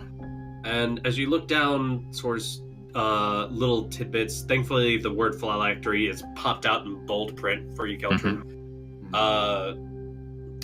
The phylactery is a specific item. It is something that has been enchanted by the Lich himself to carry a piece of his soul. Without the phylactery being destroyed, a Lich is never truly dead. Yeah, so they destroyed that, which means the Lich is dead. Yeah, someone told us to, break an amulet. We did that. According to Graves, that was him. Yes, it was. You guys hear Graves as he pulls up behind you guys on a slower rickshaw. Biggity Undertaker. It's good to see you all again. Torihito, Qeltrin. Nice to see you too, Graves. Yes. I wish it were under better circumstances. And, Mr. Dexus, pleasure to meet you as well. I feel like I know you from somewhere. Dexus actually points at Graves. You do. I just said that. You know what? Never mind. My apologies. I was the soul you found up in Don Reed's that day. Oh! Okay. Cool. Yeah, because you kind of just disappeared on us. So that was weird. Dexus kind of like looks back at you guys like, all right. I just shrug at him and say, he tended the graves. I would assume so with that name. Anyways, carry on, you guys. So this is to be our transportation then? That is correct. Excellent. Well, I guess I will go ahead and claim myself a seat. It's not easy for myself to get around, you understand. Would you like a hand? Thank you, I appreciate it. Graves clambers up into the carriage. Macam looks between the rest of you, and if anyone's interested, I've managed to make some seating arrangements on the top. I know some of you like fresh air. Yep. And besides, it might be a good thing that we discuss some business terms for the future. All right. How so? We'll speak on the road, if you don't mind. All right. Very well. Toss my things into the carriage and up on top. Yep. Torihito, Gambul, Qeltrin. I'll crawl inside. He's going to make his pillow fort. No, at this point, I'm not gonna get in the cart. I'm just gonna stay in claim hold. Goodbye. What the fuck do you think I'm gonna do? I'm gonna get in the cart. Thankfully, Gambul, due to the size of this carriage, you have no problems with like stretching out and keeping out of other people's ways. Gambul It looks like Macam knows you. Gamble can- gets a third of the cart to himself. Gamble can comfortably man spread. Oh my god, I don't have to buy 2 seats in order to fly. Awesome. But as you guys all start to clamber on, Duskrin hops up on top as well. And Phony gets in with you guys. So we're all good here? Nobody else needs anything? No. Not that I'm aware of. Well, we could use some health potions, but Doesn't Torihito have like 11? yeah, but he likes to stockpile. I'll like poke You're my also head back trying in. to. You're also trying to ask Torihito to share. I poke my head back into the carriage. Hey Torihito, Hi. may I have 1 health potion? Sure. I'll reach into my bag of holding and give him a health potion.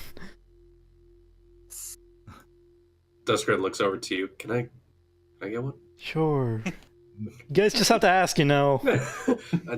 I mean, just curious. Sorry, Al. Yeah, I'm good. And Just sitting there, like,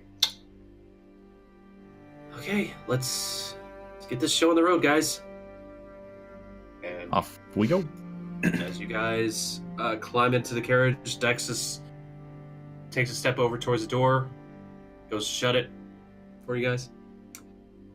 All right, then, Seekers, you all stay safe out there. I've already made sure to get your papers cleared with the gate folks. You're good to go. thank you. Not a problem. And if you have any method of sending word back, just in case something does happen, I'd like to make sure, in case you guys do die out there, that yeah. If we die, we'll let you know. Okay, cool. Awesome. He kind of chuckles a bit. But seriously, stay safe out there. That's a general idea. Make We're sure to safe keep until we're not. the sewers clear while we're gone. Yeah, I'm gonna let them know right now. I want to have a little bit of private investigation on that one. Mm-hmm. Door shuts to the carriage. Macam takes up his pilot seat. hits the reins, the horses pick up, and you guys... Carriage grows rings and takes off. I don't know. As you clamber up the streets, the colored cliffs on one side, the uppers on the other.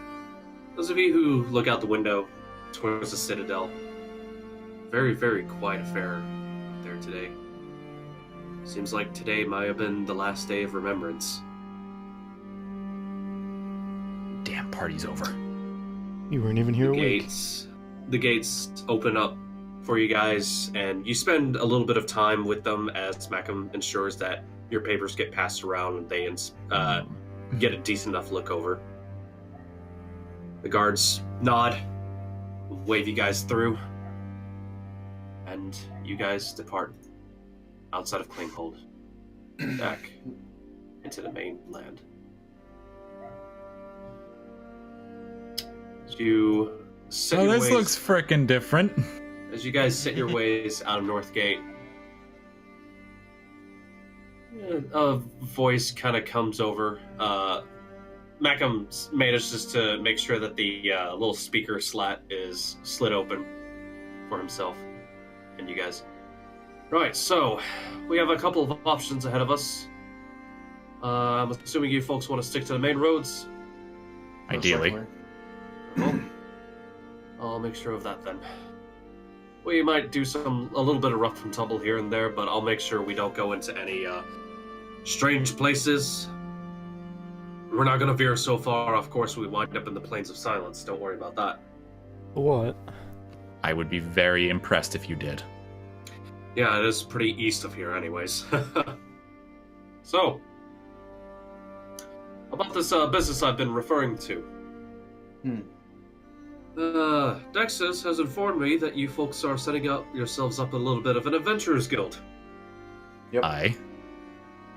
Are you for transportation, I have to ask? If you're offering your services, We could bring you on board. Excellent. Now, it would be remiss of me to not discuss terms before I fully sign on with you. of course. Of course. Makes Oh. sense.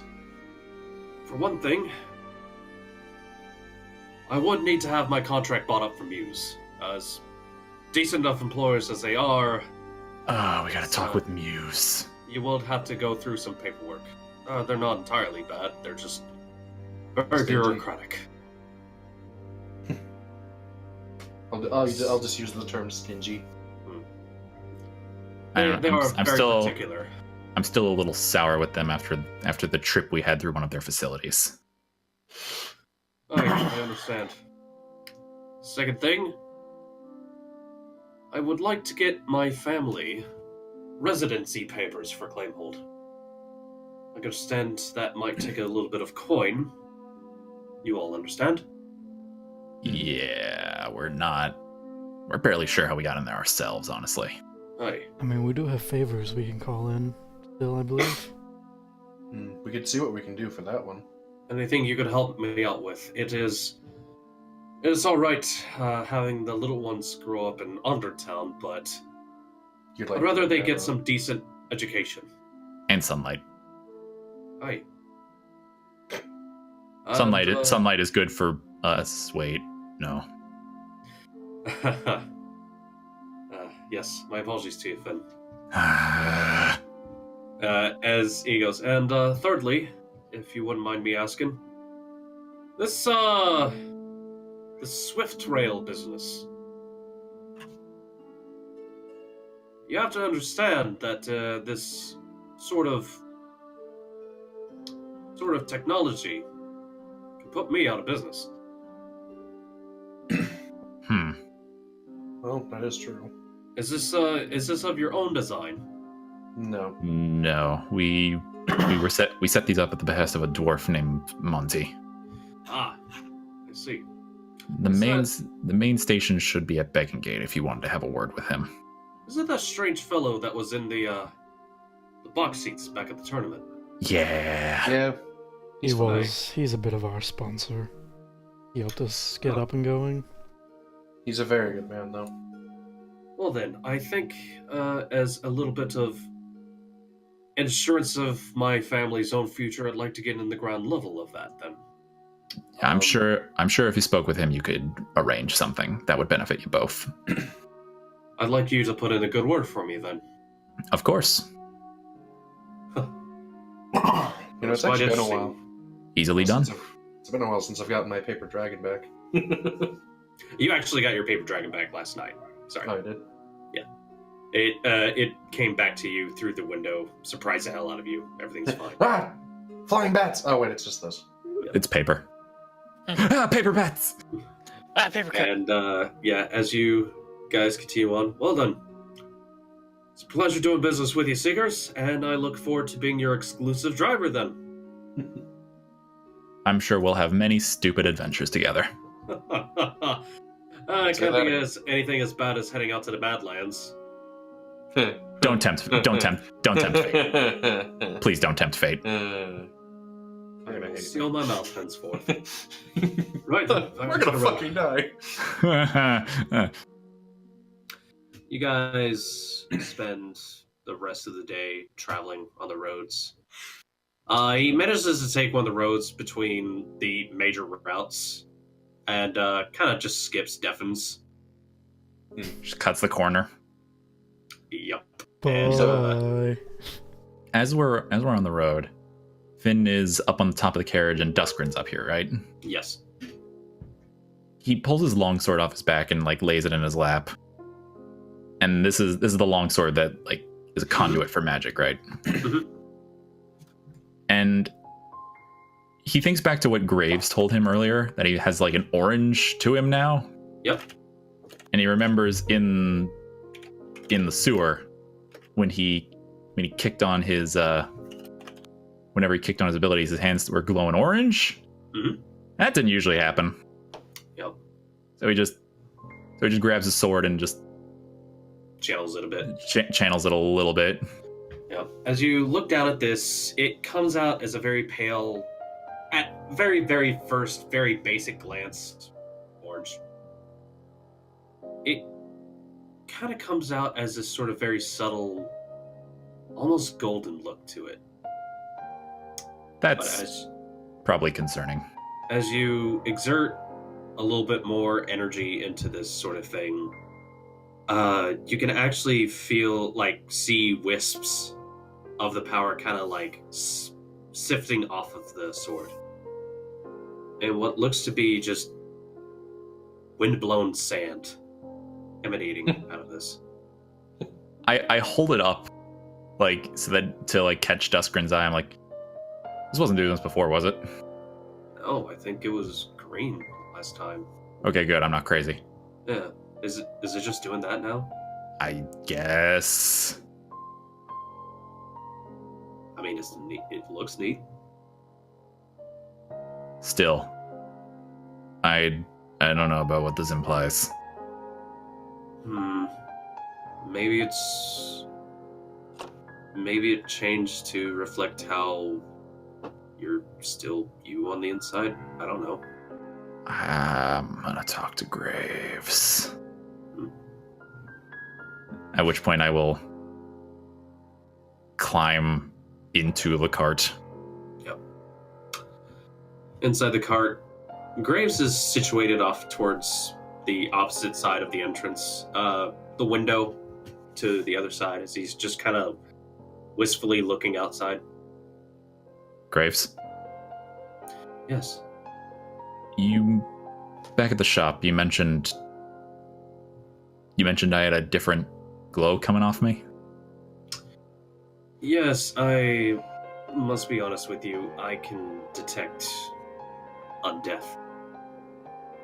Yeah, I figured, but yes, I was wondering what that meant exactly. And I'll hold up the sword, showing him that it's orange now. I was like, that wasn't what it was before. No. To be honest, I haven't seen this shade of necromancy before. That's not what I want to hear. He reaches up, scratches his chin. I don't think I would be too worried.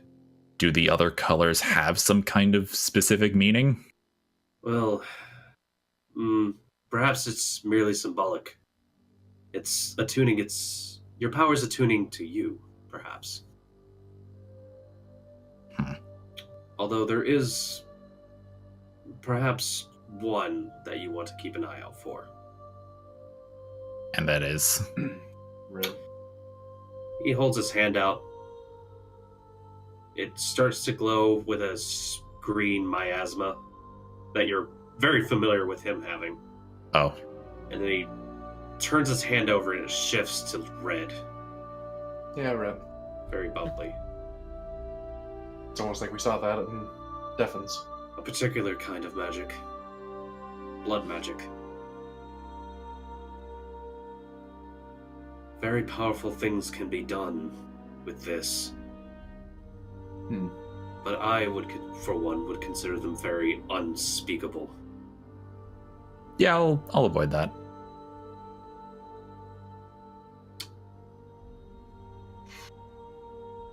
My master did many things with this, he says, his hand's still emanating the red. Graves. Yes. Alright. My apologies. Yes, he dismisses the glow from his hands. Sorry. Consider me thoroughly warned. You remember your time in Defense, yes? He gestures out towards the opposite side. Off in the distance, you guys can actually see the town as you pass by. Yes, I still have the scars to prove it.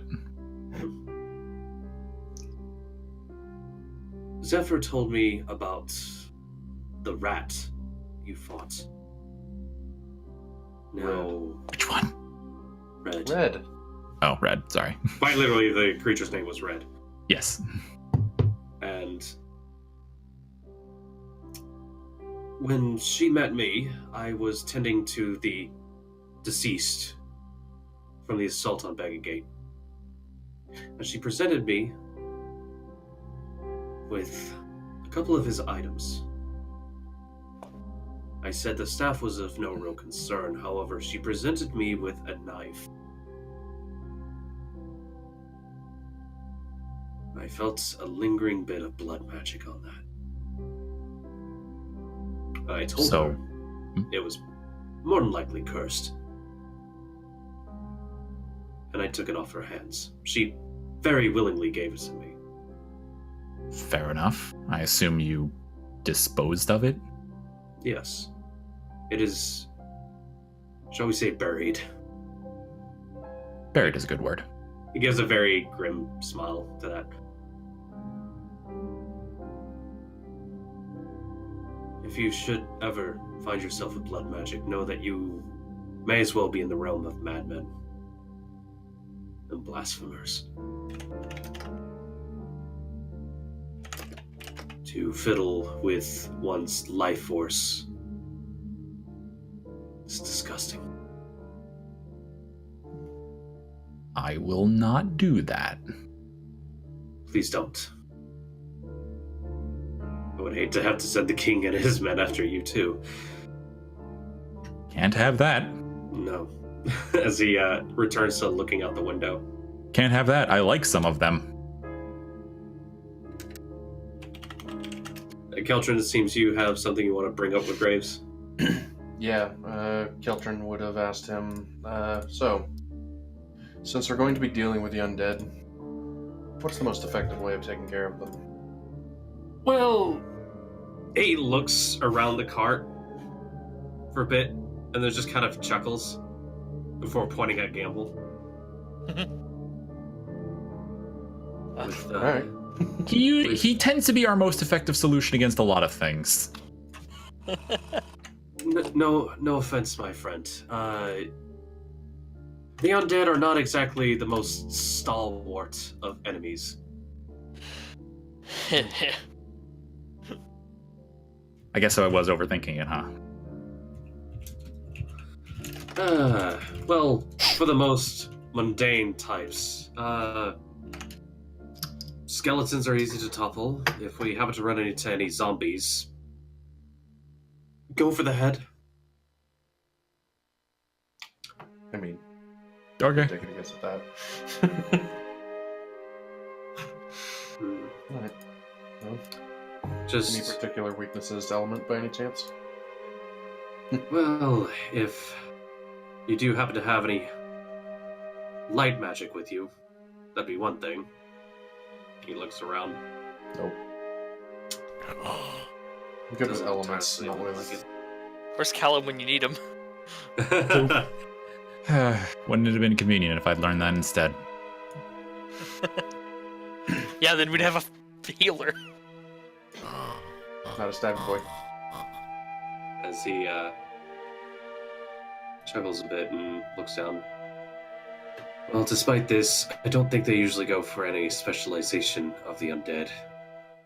Typical tactics would be just to have massive numbers. Swarm tactics. Yes. Fire's a good way. Sharp, blunt weapons doesn't matter. What about sharp and on fire? Hmm. Qeltrin just, Although, I must has his warn sword on you, his lap and just. despite the fact that you set them on fire, does not mean they would care about being on fire. I can imagine. Even So even then, I much hold more. up my longsword and I look at Keltrin like, couldn't you set this on fire? Qeltrin shrugs and just holds his hand near it and uses fire. Boosh! Huh. Neat. Could you eat it again? I don't feel good about having this open in the court. Yeah, would you mind not having that on in there? Thank you! Yeah. I asked if you could, not to do it. I mean, It went, as much as you were experimenting, it went up a lot faster than you were expecting. it's fine. Yeah, you managed to put it out easily, Good. no damage to the card. Okay, it's good, everybody. He went. And as, he just shrugs. To be quite honest, I heard about the vampire problem. Oh yeah, we probably should have That mentioned was interesting. Yes. No, I mean, you know more about them. I do have my opinions on them. Again, see red may be avoided. Like when you say it like that, I'm like, are they asshole neighbors? They steal your sugar? No, I've very much have heard and learned about them. Okay. Yeah, I can imagine them being all about blood magic, considering what they are. They ate people. I'm not a particular fan of rampant, runabout undead.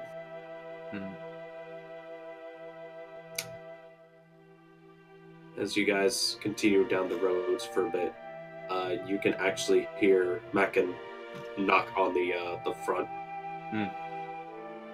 Hey, fellas, I'm feeling a little funny about things out here. You guys are still on this kind of like off-road between the main routes. It looks like he really did not want to go through Devon's. I mean, can you blame him? Not No. really. Okay, so I would probably poke his head forward and be like, "What is it?" Do you guys see anything funny around here?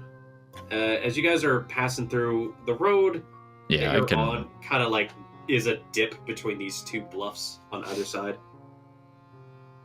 Yeah, I can clamber back on top of the cart to have a look. Yeah, and everyone can go ahead and give me your perception roll on this one. I have taken a nap inside the cart. Okay. Man, getting on top of the cart did not help at all. I'm imagining Qeltrin's head is just through the window between the cart and the driver, just Did Desperate not see anything? Wasn't he on the top of the cart? Yeah, and Gambul, I would like one from you as well, unless you feel you passed out. Man, Gambul just well- sees Torihito sleeping and is like, pet I kitty. rolled, but apparently, according to that roll, I'm not far off from passing out myself. He pets the sleepy kitty. No. "No, Qeltrin- that's weird." As you take a look around, you notice something shift at the top of one of the bluffs, by the side. What's that? On top of these kind of like little hilly cliffside things going down to the road, it looks there's a tree kind of sitting up overhead, and you see something moving right next to the tree.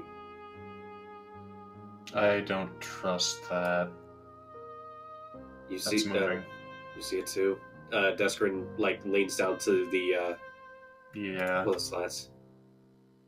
I see that. Yeah, what is that? What's going on? I think it might be a person. Well, And Qeltrin, give me another perception roll from this one. Advantage Colleague. 1 at this point. Calling it now as a zombie. We're not even close yet. And Dusker will assist. As Qeltrin, you take a look around. It's getting late into the evening. Sun kind of coming off from the side. It's getting a little hard to see out there, what with glare. But Duskrin takes a look, taps smacking on the shoulder. We need to stop. Qeltrin, what is it? Oh. But Oh no, is it the Black Eye Marauders again? you guys managed to pull down to a nice distance. Looks like nothing's happening at this point. Duskrin kind of turns towards you, Finn. Do we want to go investigate? Yeah, let's go figure this out. I'm gonna fly up. Yeah, I can only see one of them going on. Are you shapeshifting, Qeltrin? or- Yeah, I'd probably duck down to make sure that they can't see me and just turn into a bird or something small and just fly on up. Yeah, I'll poke my head back in the cart. Hey, Gambul, just come outside the cart and stand vigil, would you? Okay. The rest of us are Stalwart gonna. The rest of us are gonna see if we can figure out what's happening. Also, wake Torihito up. Also, yeah, do that. I'll Shake- get him. shaky. All right. Duskrin and I can head off into the trees. Yeah, you two guys, Naruto, run out there. Mm-hmm. Using your climbing, you easily manage to hop up like the sheer pitch down the sort of dirt wall, and get yourself up. Like I got climbing, I got great leap, I got break fall. I'm ready for anything now. And you manage to easily get up there, take up a perch inside of a tree. Duskrin manages to follow along with you closely, and I would like an agility roll from the two of you. Okay. And Qeltrin, a deception with advantage. What are you disguised as right now, Qeltrin? Just a bird. Just a bird? I also don't have I any points in deception, so it'd just be advantage. Deception advantage, yeah. I got a 20. Jesus Christ. He did not. That's fine. I don't think he's going to be very suspecting of a bird. Considering where we are in the middle of a forested area. Bird. A bird kind of flits overhead to one of Hey, the trees. You manage to land on one of the branches and just. I'm imagining now whoever this is looks at it like, that bird is silly. And, Qeltrin's just awkwardly flying. I'm like, fuck, I have to get used to this again. Hold on. Yeah. Give me a minute. And Duskrin managed to get inside one of the trees nearby, and Duskrin kind of like helps guide you a bit to like ensure that you're not being seen, because he kind of spotted the guy in question. Yeah. And as you get a little closer,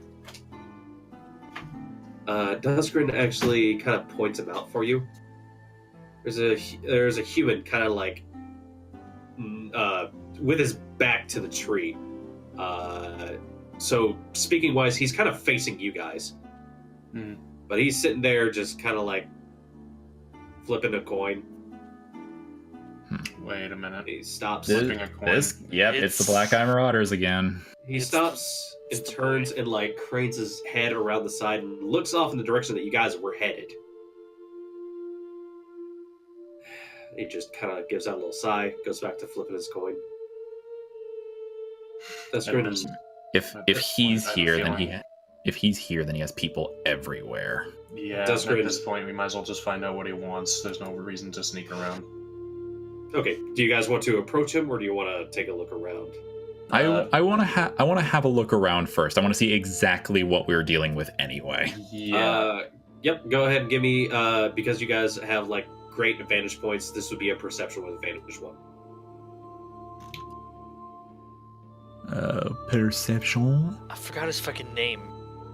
Same. The guy who was on top of the tree. Coin asshole. He had a stupid name. Wait. Shit. Ned. I should Then the Ned. negotiator. negotiating Ned. Negotiating Ned. That's right. Then, as you take a look around, you don't spot anybody else. Qeltrin, same. Duskrin takes a good long look around.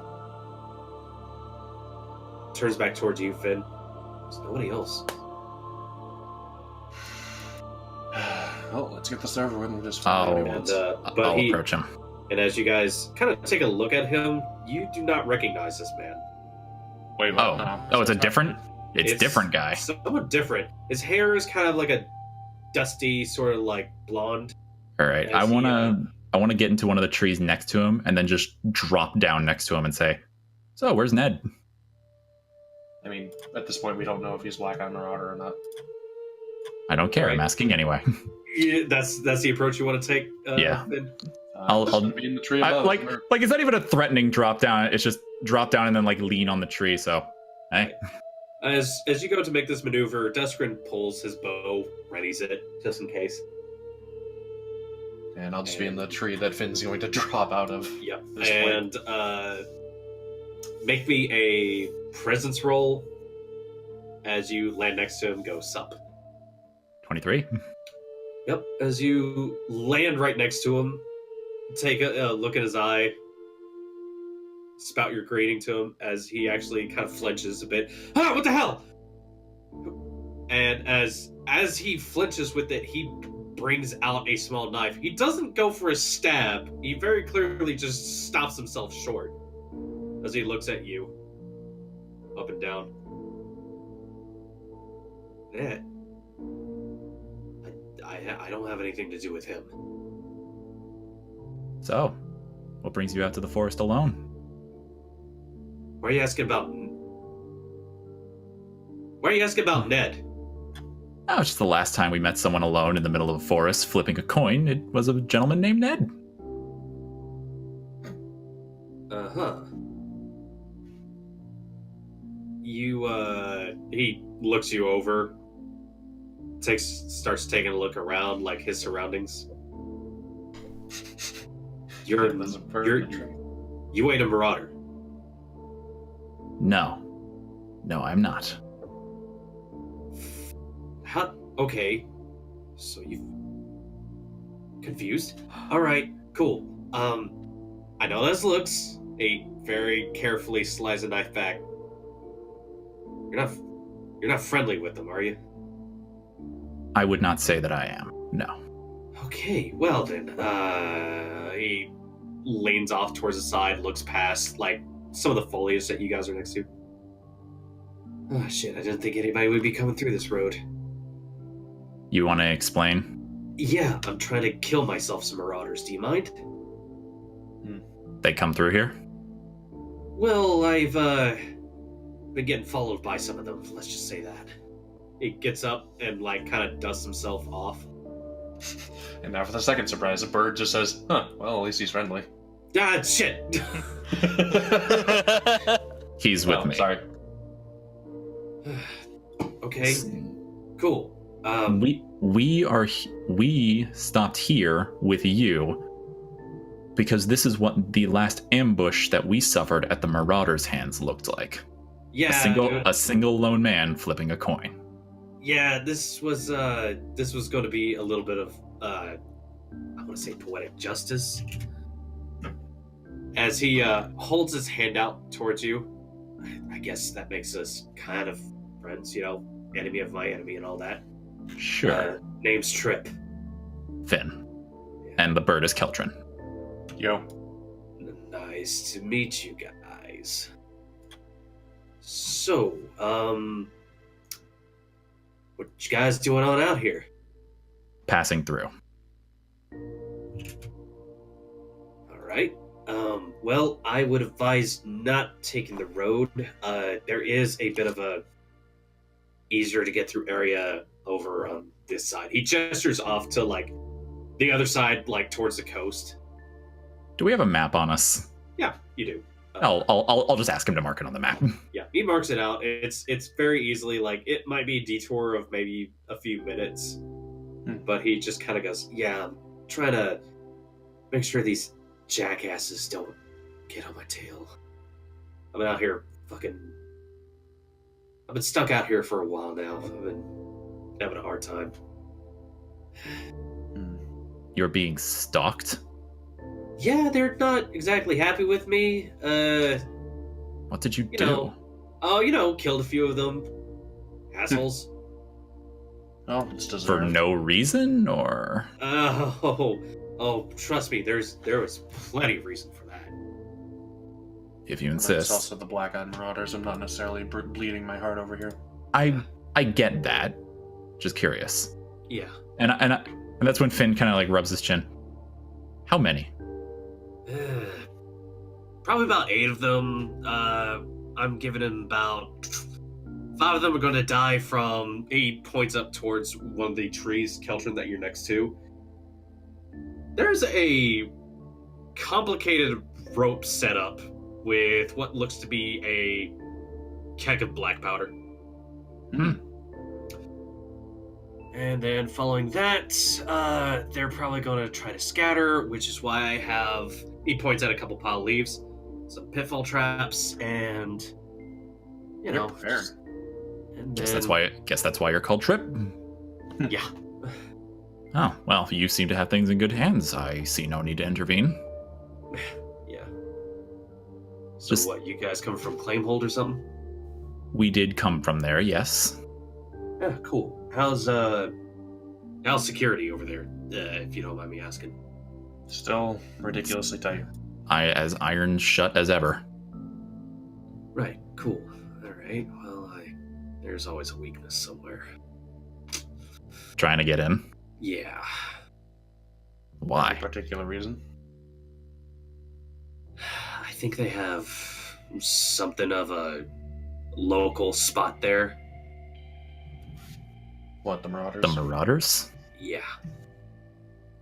Wouldn't be Kind of made it a personal. little bit of a personal mission to wipe the face of the earth of as many of them as I can. At this point, Qeltrin's just thinking Can I- to himself, like, "Oh, he sounds like Gambul a little bit." Can I I'll pull out the map again, see if I have like a more local one of Claimhold. Yeah, you managed to yeah. pull it open. Happen to know where in they have it? Nope. It's not Hmm. marked. Well, we can ask around for you at least, if not help you get in. Yeah. Well, I guess I'll have to hunker down. Now, on this map, he actually points at the entrances, which you say would be a better living space. Begging you. North. Begging Gate. Cool. Good people. Let the However. and if you manage to get there, the tavern keep's name is Ruffle. Let him know that Finn and Qeltrin sent you. He'll treat you right. Also, fair warning: if you bring the Black-Eyed Marauders with you to that place, you'll have to deal with us. Oh, yeah. I do Absolutely. not. Oh, don't worry about it. I am aiming to have them lose my trail at this point. Mm. This man seems like an expert trapsmith. I'm sure he knows what he's doing. Yeah. Well then, I'm sure he's not dumb enough to bring hell down upon an innocent village. Let's hope not. He basically takes up the strip of parchment he was drawing out a quick map on. Well then, I'm afraid I didn't really get your name, did it? What was it? Finn? Finn. Oh, right. And Qeltrin, the bird. Well, Yes. Dragonborn, but He is my bird friend. And he holds out his hand to shake with yours. I'll shake his Roll me- hand. Roll me another perception. Qeltrin as well. 12. That is worse. 15. That is better. 15 is good. Qeltrin, you actually notice this. On his hand, on the back of it. At one point, you were pretty sure that was just some sort of tattoo or something. That's a scar, like a branding spot or something.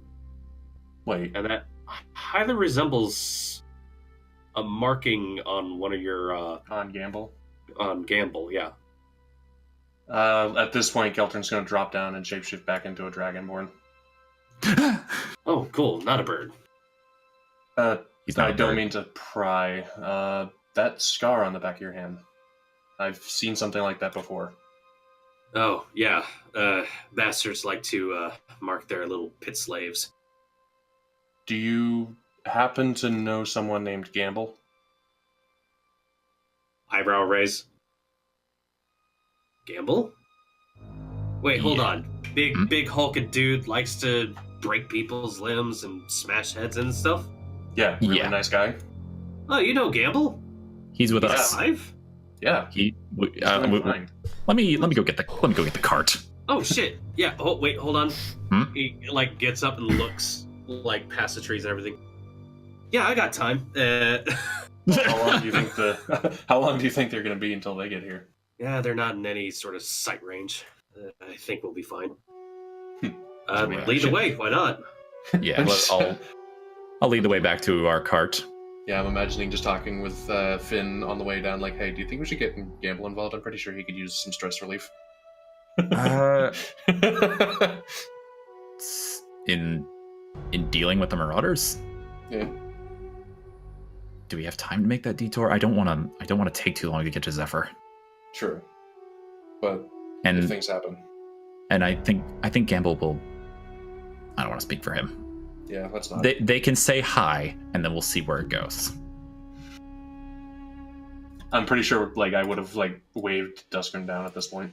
Yeah, Duskern sees us doing Yeah, things. Duskern's, as you guys are heading back towards the cart, Duskern's walking next to Trip. As, just not saying anything. he still has his bow out, and Trip's just like, how's it going? Nice bow. Just realize that he's actually got a lot more people around him than he expected. Yeah. It's, cool. Don't talk much, do you? He's nice. He's just quiet. As you guys get back towards the cart, Gambul, you've been standing vigil outside the wagon. Mhm. You I just see them off in the distance. No idea Yeah, what you they're saying. see Why'd you wake me up anyway? Someone on the road. Or someone It's on a road. Someone on the road. some sort of traps. Perhaps. Yeah, that's what Duskern said. Hmm. I don't think these two are gonna talk much more. As Phony stares at Torihito for a bit, she starts to pull out her revolver. Cock it. Yeah, once we get back within sight of the cart, I'll be waving my hands above my head to be like, "Hey, we're good. Everything's cool." I'm sorry, but all I'm imagining is Torihito just, like, squinting at her, like, fucking do it, I dare you. And, as you guys kind of like get down the cliffside, Duskern and Trip kind of also hop their way down. And yeah, Trip takes a few steps, stops, and looks at the big Goliath standing at the entrance to the wagon. Do I? Oh, I see him. Oh my you see god. it. Jesus Christ. Gambul- you're- You Gambul, see like- the shit out of him. Gambul squints his eyes and goes, "Is that?" He just fucking like drops his hammers and just like Balls. not sprint, but like he's like half jogging up to him, and he just goes, "Trip." Holy shit, Gambul, you're fucking alive! Ah! He goes in for a hug. Dangerous thing to do when it's a Goliath. Yeah, Yeah. Gambul, you recognize Trip. He was one of the guys back from your fighting days that, you knew he was a crafty son of a bitch. And whenever he got thrown into the ring, it usually didn't come out pretty for either end. But more so, usually Trip. He had a habit of sneaking in concealed weapons and the like, and utilizing the arena to his own benefit. Oh, that sounds like my kind of guy. Oh man! Oh, look at you! You're all not dead and stuff. How have you been? Just fine. You hear what happened in Arena? Oh, the Grand Tourney? Yeah, I figured I was just gonna stay the hell away from that. I figured Black Eye Marauders would be all over that shit. Yeah, three of us competed in that. Gambul found one of their top ones. Horns' Oh. brother showed up. Want revenge. Oh no fucking way! Wait, hold on. How'd that turn out? I heard those things get non-lethal. Gambul killed the shit out of him. Oh fuck yeah! Gambul puts both of his hands together like he's praying, brings them down like a karate chop, and then splits his hands apart. Oh, brutal. Awesome, man. All right, that's one less asshole I have to worry about. Shit. Gonna have to. Yeah, they almost kicked us all out after that, but then other things happened, and long story. We'll have to tell you later. Cool. All right. So, other than that, how have you been? Any seen any of the others? Actually, yes. Shiver. She has other adventuring party. She's in good hands, mostly. That dwarf is kind of weird. Huh, rad. And how about that tiefling gal? Yes. Tiefling goes by Joy. Really nice lady. You see her in Beacon Gate.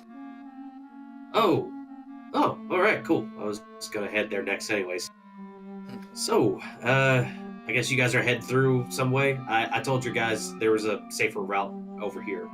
I'll actually pass the map over to Mackin. Yeah, Mackin takes a look at it. Oh, for fuck's sakes! What did you do to the road? Nothing. There's black eye marauders. Don't worry about it. Right then. Okay, fair. Look, it's either we go this way or we run into both his traps and the black eye marauders. Yeah, and you don't want to run into my stuff. Well, this is a really nice carriage. I'd be ashamed to see anything happen to it. Don't talk like that, please. Yeah. So, you guys need to move on, or? Yeah, we got to get going. One of our people is. You ever been to Don Reese?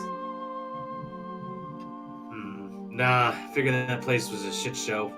Might have marauders there, but it's a shit show, and we're walking right into it.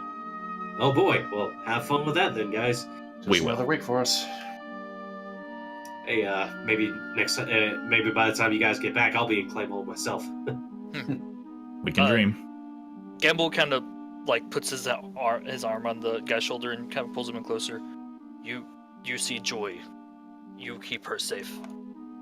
Oh yeah, no problem, man. I will frickin' string up that place. Trust me. Oh, it is still town. Collaborate, maybe. Okay. Less strings, maybe just early warning system. That would be good. Maybe just, a decapitator and the... Don't push it. Back door. Okay. They have their own militia. They can handle the actual fighting. Although... Yeah. Good patrol. A decapitator does sound entertaining. Don't I'll encourage show it. you guys how to make one of those next time. Right, well, We gotta get going. I'll not keep you guys any longer. Gambul, it's great seeing you again. Glad to see you didn't drown. Yeah. I'll be sure to find Joy. Fun name for her. I think that's about it. Yep, he basically nods to you guys and basically says, you'll need to back up. The route starts about here. Just trust me on this. And yeah. He helps you guys get back into the carriage. You guys back up, take off. Man, imagine if we rolled shitty and just ran into all of his shit. Oh man, that would have been fun. We would have owed so much money. You guys managed to take a nice side road. It gets into evening as you guys eventually decide might be best to settle down camp for the evening. Mm-hmm. I'm imagining Torihito found out, nothing's going on. Okay, bedtime again. Yep. Nighttime comes along. You guys managed to divide up some night watch shifts. I'm sure everybody's asking Gambul about his how he knew the guy. Oh yeah. Yep. Gambul would tell everyone about how when he escaped, there was 3 other people, and it was Shiver, Joy, and him, Trip, and Gambul, and they killed this guy named Horns. He's an asshole. That was the nickname they gave him. Yep. Because he was a Minotaur. And maybe one day we'll be able to track y'all down and get the whole crew back together. Sounds good. Lord knows where Shiver ended up. Yeah, we could probably find her again. You've not seen them in a while. Yep. That other group. So, Wouldn't it be silly if they just ended up in Dawn Reese with us? That'd be awful. Pretty sure Muse doesn't know about this. And... Qeltrin, your paper dragon, what was the message that you sent last? I think it was to... Well, I think it was just to Arginyu, detailing everything that we'd found out. Basically explained, we might have to figure out a way of getting you to the city. We'll probably keep you posted. I don't remember everything, unfortunately. Okay. But As you unravel the paper dragon, thankfully it does it for you, so you don't have to feel like you're tearing it apart. First world magic. Of course, in very common writing, still a little bit rustic. It's good to hear that you folks are trying to assist me with my research. I don't doubt there would be some good information somewhere within this place. And I am very thankful that you consider getting me inside something of a priority. Still, though, for our safety, it's probably best we have a very surefire way of getting inside. The Bob and his family, Priscilla and little Ewan, say hello, just so you all know. And we hope that you are all in good health. Please be sure to keep up with correspondence. Thank you, friend. Arginyu.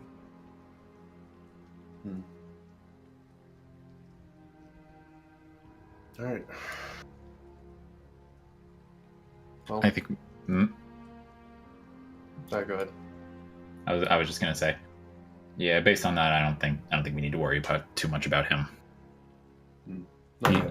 He seems content with where he's at.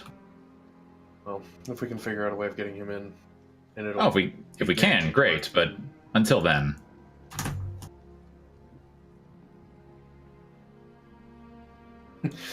Qeltrin's just gonna let the paper dragon fold back into its usual default form and just tuck it away.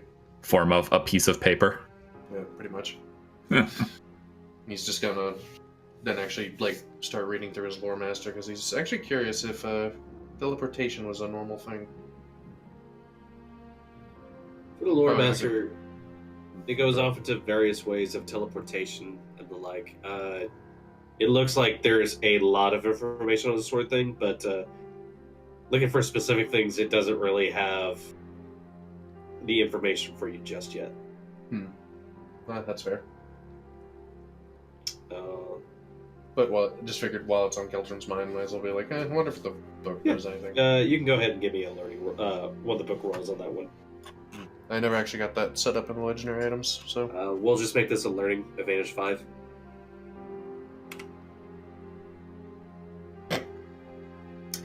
The book prattles on and on about teleportation spells and that sort of thing. It kind of whines for a bit, and you find yourself okay, well, I politely tell the book that. I politely tell the book, well, unfortunately none of this is working right now, so I will get back to you on that. Yeah, unfortunately you're hitting page 2 of the Google search results.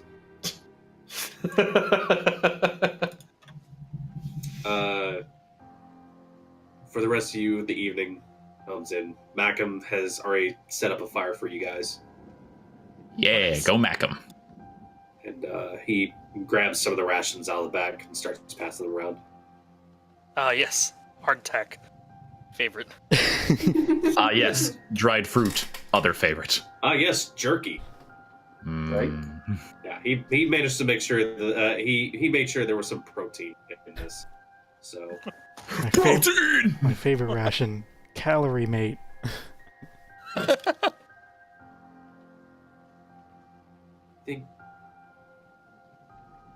Do you guys think Zephyr's okay?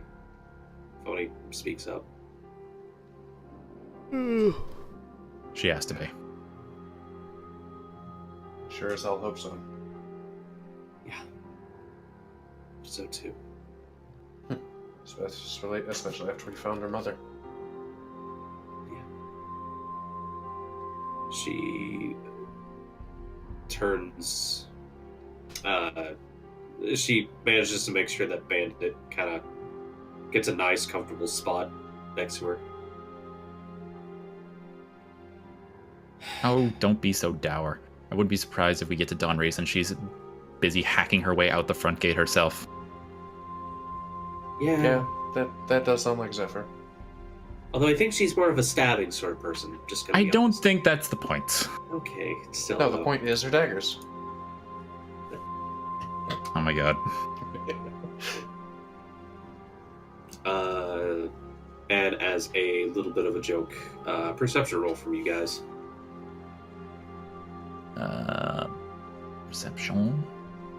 I ain't seen shit. I Finn see is- all. Finn, well off in the distance, you hear just a report of an explosion going off. Yep, there's Trip. My leg! Sounds like very, very, very distant fireworks. Huh. Well, he doesn't skimp on theatrics. I like it. Oh, I don't think I had time to mention this to you all. To Gambul and Torihito, I very quickly tell the story of what happened with Iad. Uh-huh. How I met him in the library, and then Amon came, and they knocked us both out. and then we talked. and that was a mess, but at the end of it we learned that all three of us got played and that someone else sacked the city and killed my family. It's And how it might be serpent-like people. Snake people. Which I was still reading up on, but... Yeah. So Iad is currently alive and working with us. Like you can almost hear the pain. You can almost hear the pain in his voice as he forces those words out. Well, look at it this way. Best case scenario, he's not guilty, and you get to kill something else. How do you all feel about snakeskin clothes? Want to rephrase that? No. Phony reaches over and pats you on the hand, Qeltrin. It's okay. I'm sticking to what I said. Yeah. Just when you're not looking, Qeltrin just reaches over and just touches the hilt of the energy sword and just fucking makes it electric. Ah! So when your arm just rubs against just son of a bitch. Snakes aren't dragons. All right. Hey. Still. So, Macam, how many more days? Honestly, it should only take a few more if we make decent enough time. Ideally, those sounds I just heard were the sounds of the Black Eye Marauders being cleared off the road. Aye. I'm glad I'm not having to get tangled up with them. Aren't we all? Well, Gambul would probably have fun, but it's also probably for the best. You hear a deep, heavy sigh from Graves. Everything all right? Yes, just not exactly thrilled with the idea of some bodies being left by the road. Guess I have a mess to clean up when we come back this way. Well, we'll probably have time, so if there's any way we can help, I'm sure that we will offer to. If it make you feel better, they had it coming. He's not wrong. But still, I know that you take what you do very seriously. So, at the very least, on our way back, I can help. Yeah. I might not be very much help, but I will offer anything I can do. Understandable all around.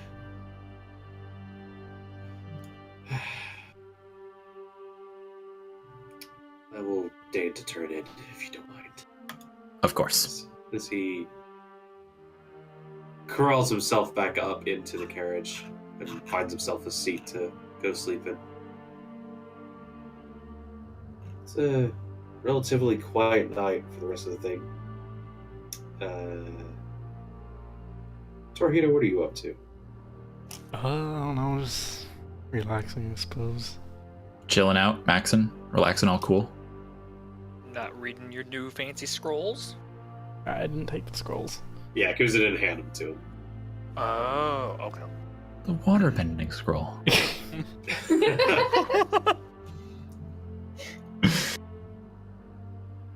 I'm just pondering things. Torihito, funny, kind of scooches on over towards you, keeps her voice low. What's up? You okay? Sorry, I didn't want to wake you up. Fine. I'm fine. Just think about things. Yeah. You found us in that alley. Yeah. Me and Zephyr. What was it they used for that again? Just know to follow her, or? I don't know. I had a vision. Oh. Zephyr sneaking out. Saw the address. I figured I'd follow her. Oh. That's what I did. There's no way you can, like, get one of these visions again, is there? They come and go. I don't know. Force it. Okay. Just... Sorry, I just wanted to... I'm just worried. We all are.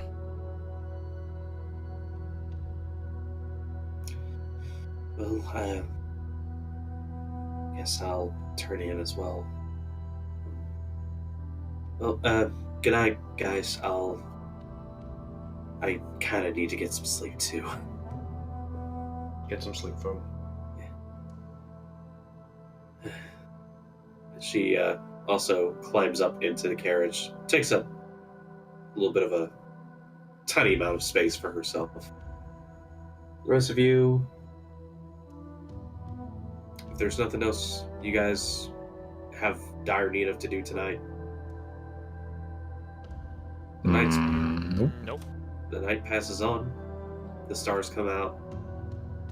Still a nice breezy summer evening, excuse me. I do the same, don't worry. I wonder if for like omnidirectional coverage, Duskgrin and Finn sit on the carriage back to back to do their trance. Oh my god. If you guys alternate, one of you covers 4 hours at night, the other one of you covers the other 4 hours. He's right, you know. Look, just let me have this. The I'm just imagining like a 360 camera. night continues to pass without much incidents. The majority of you turn in to sleep. We will find you guys next time on the road. We'll end here.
Bye.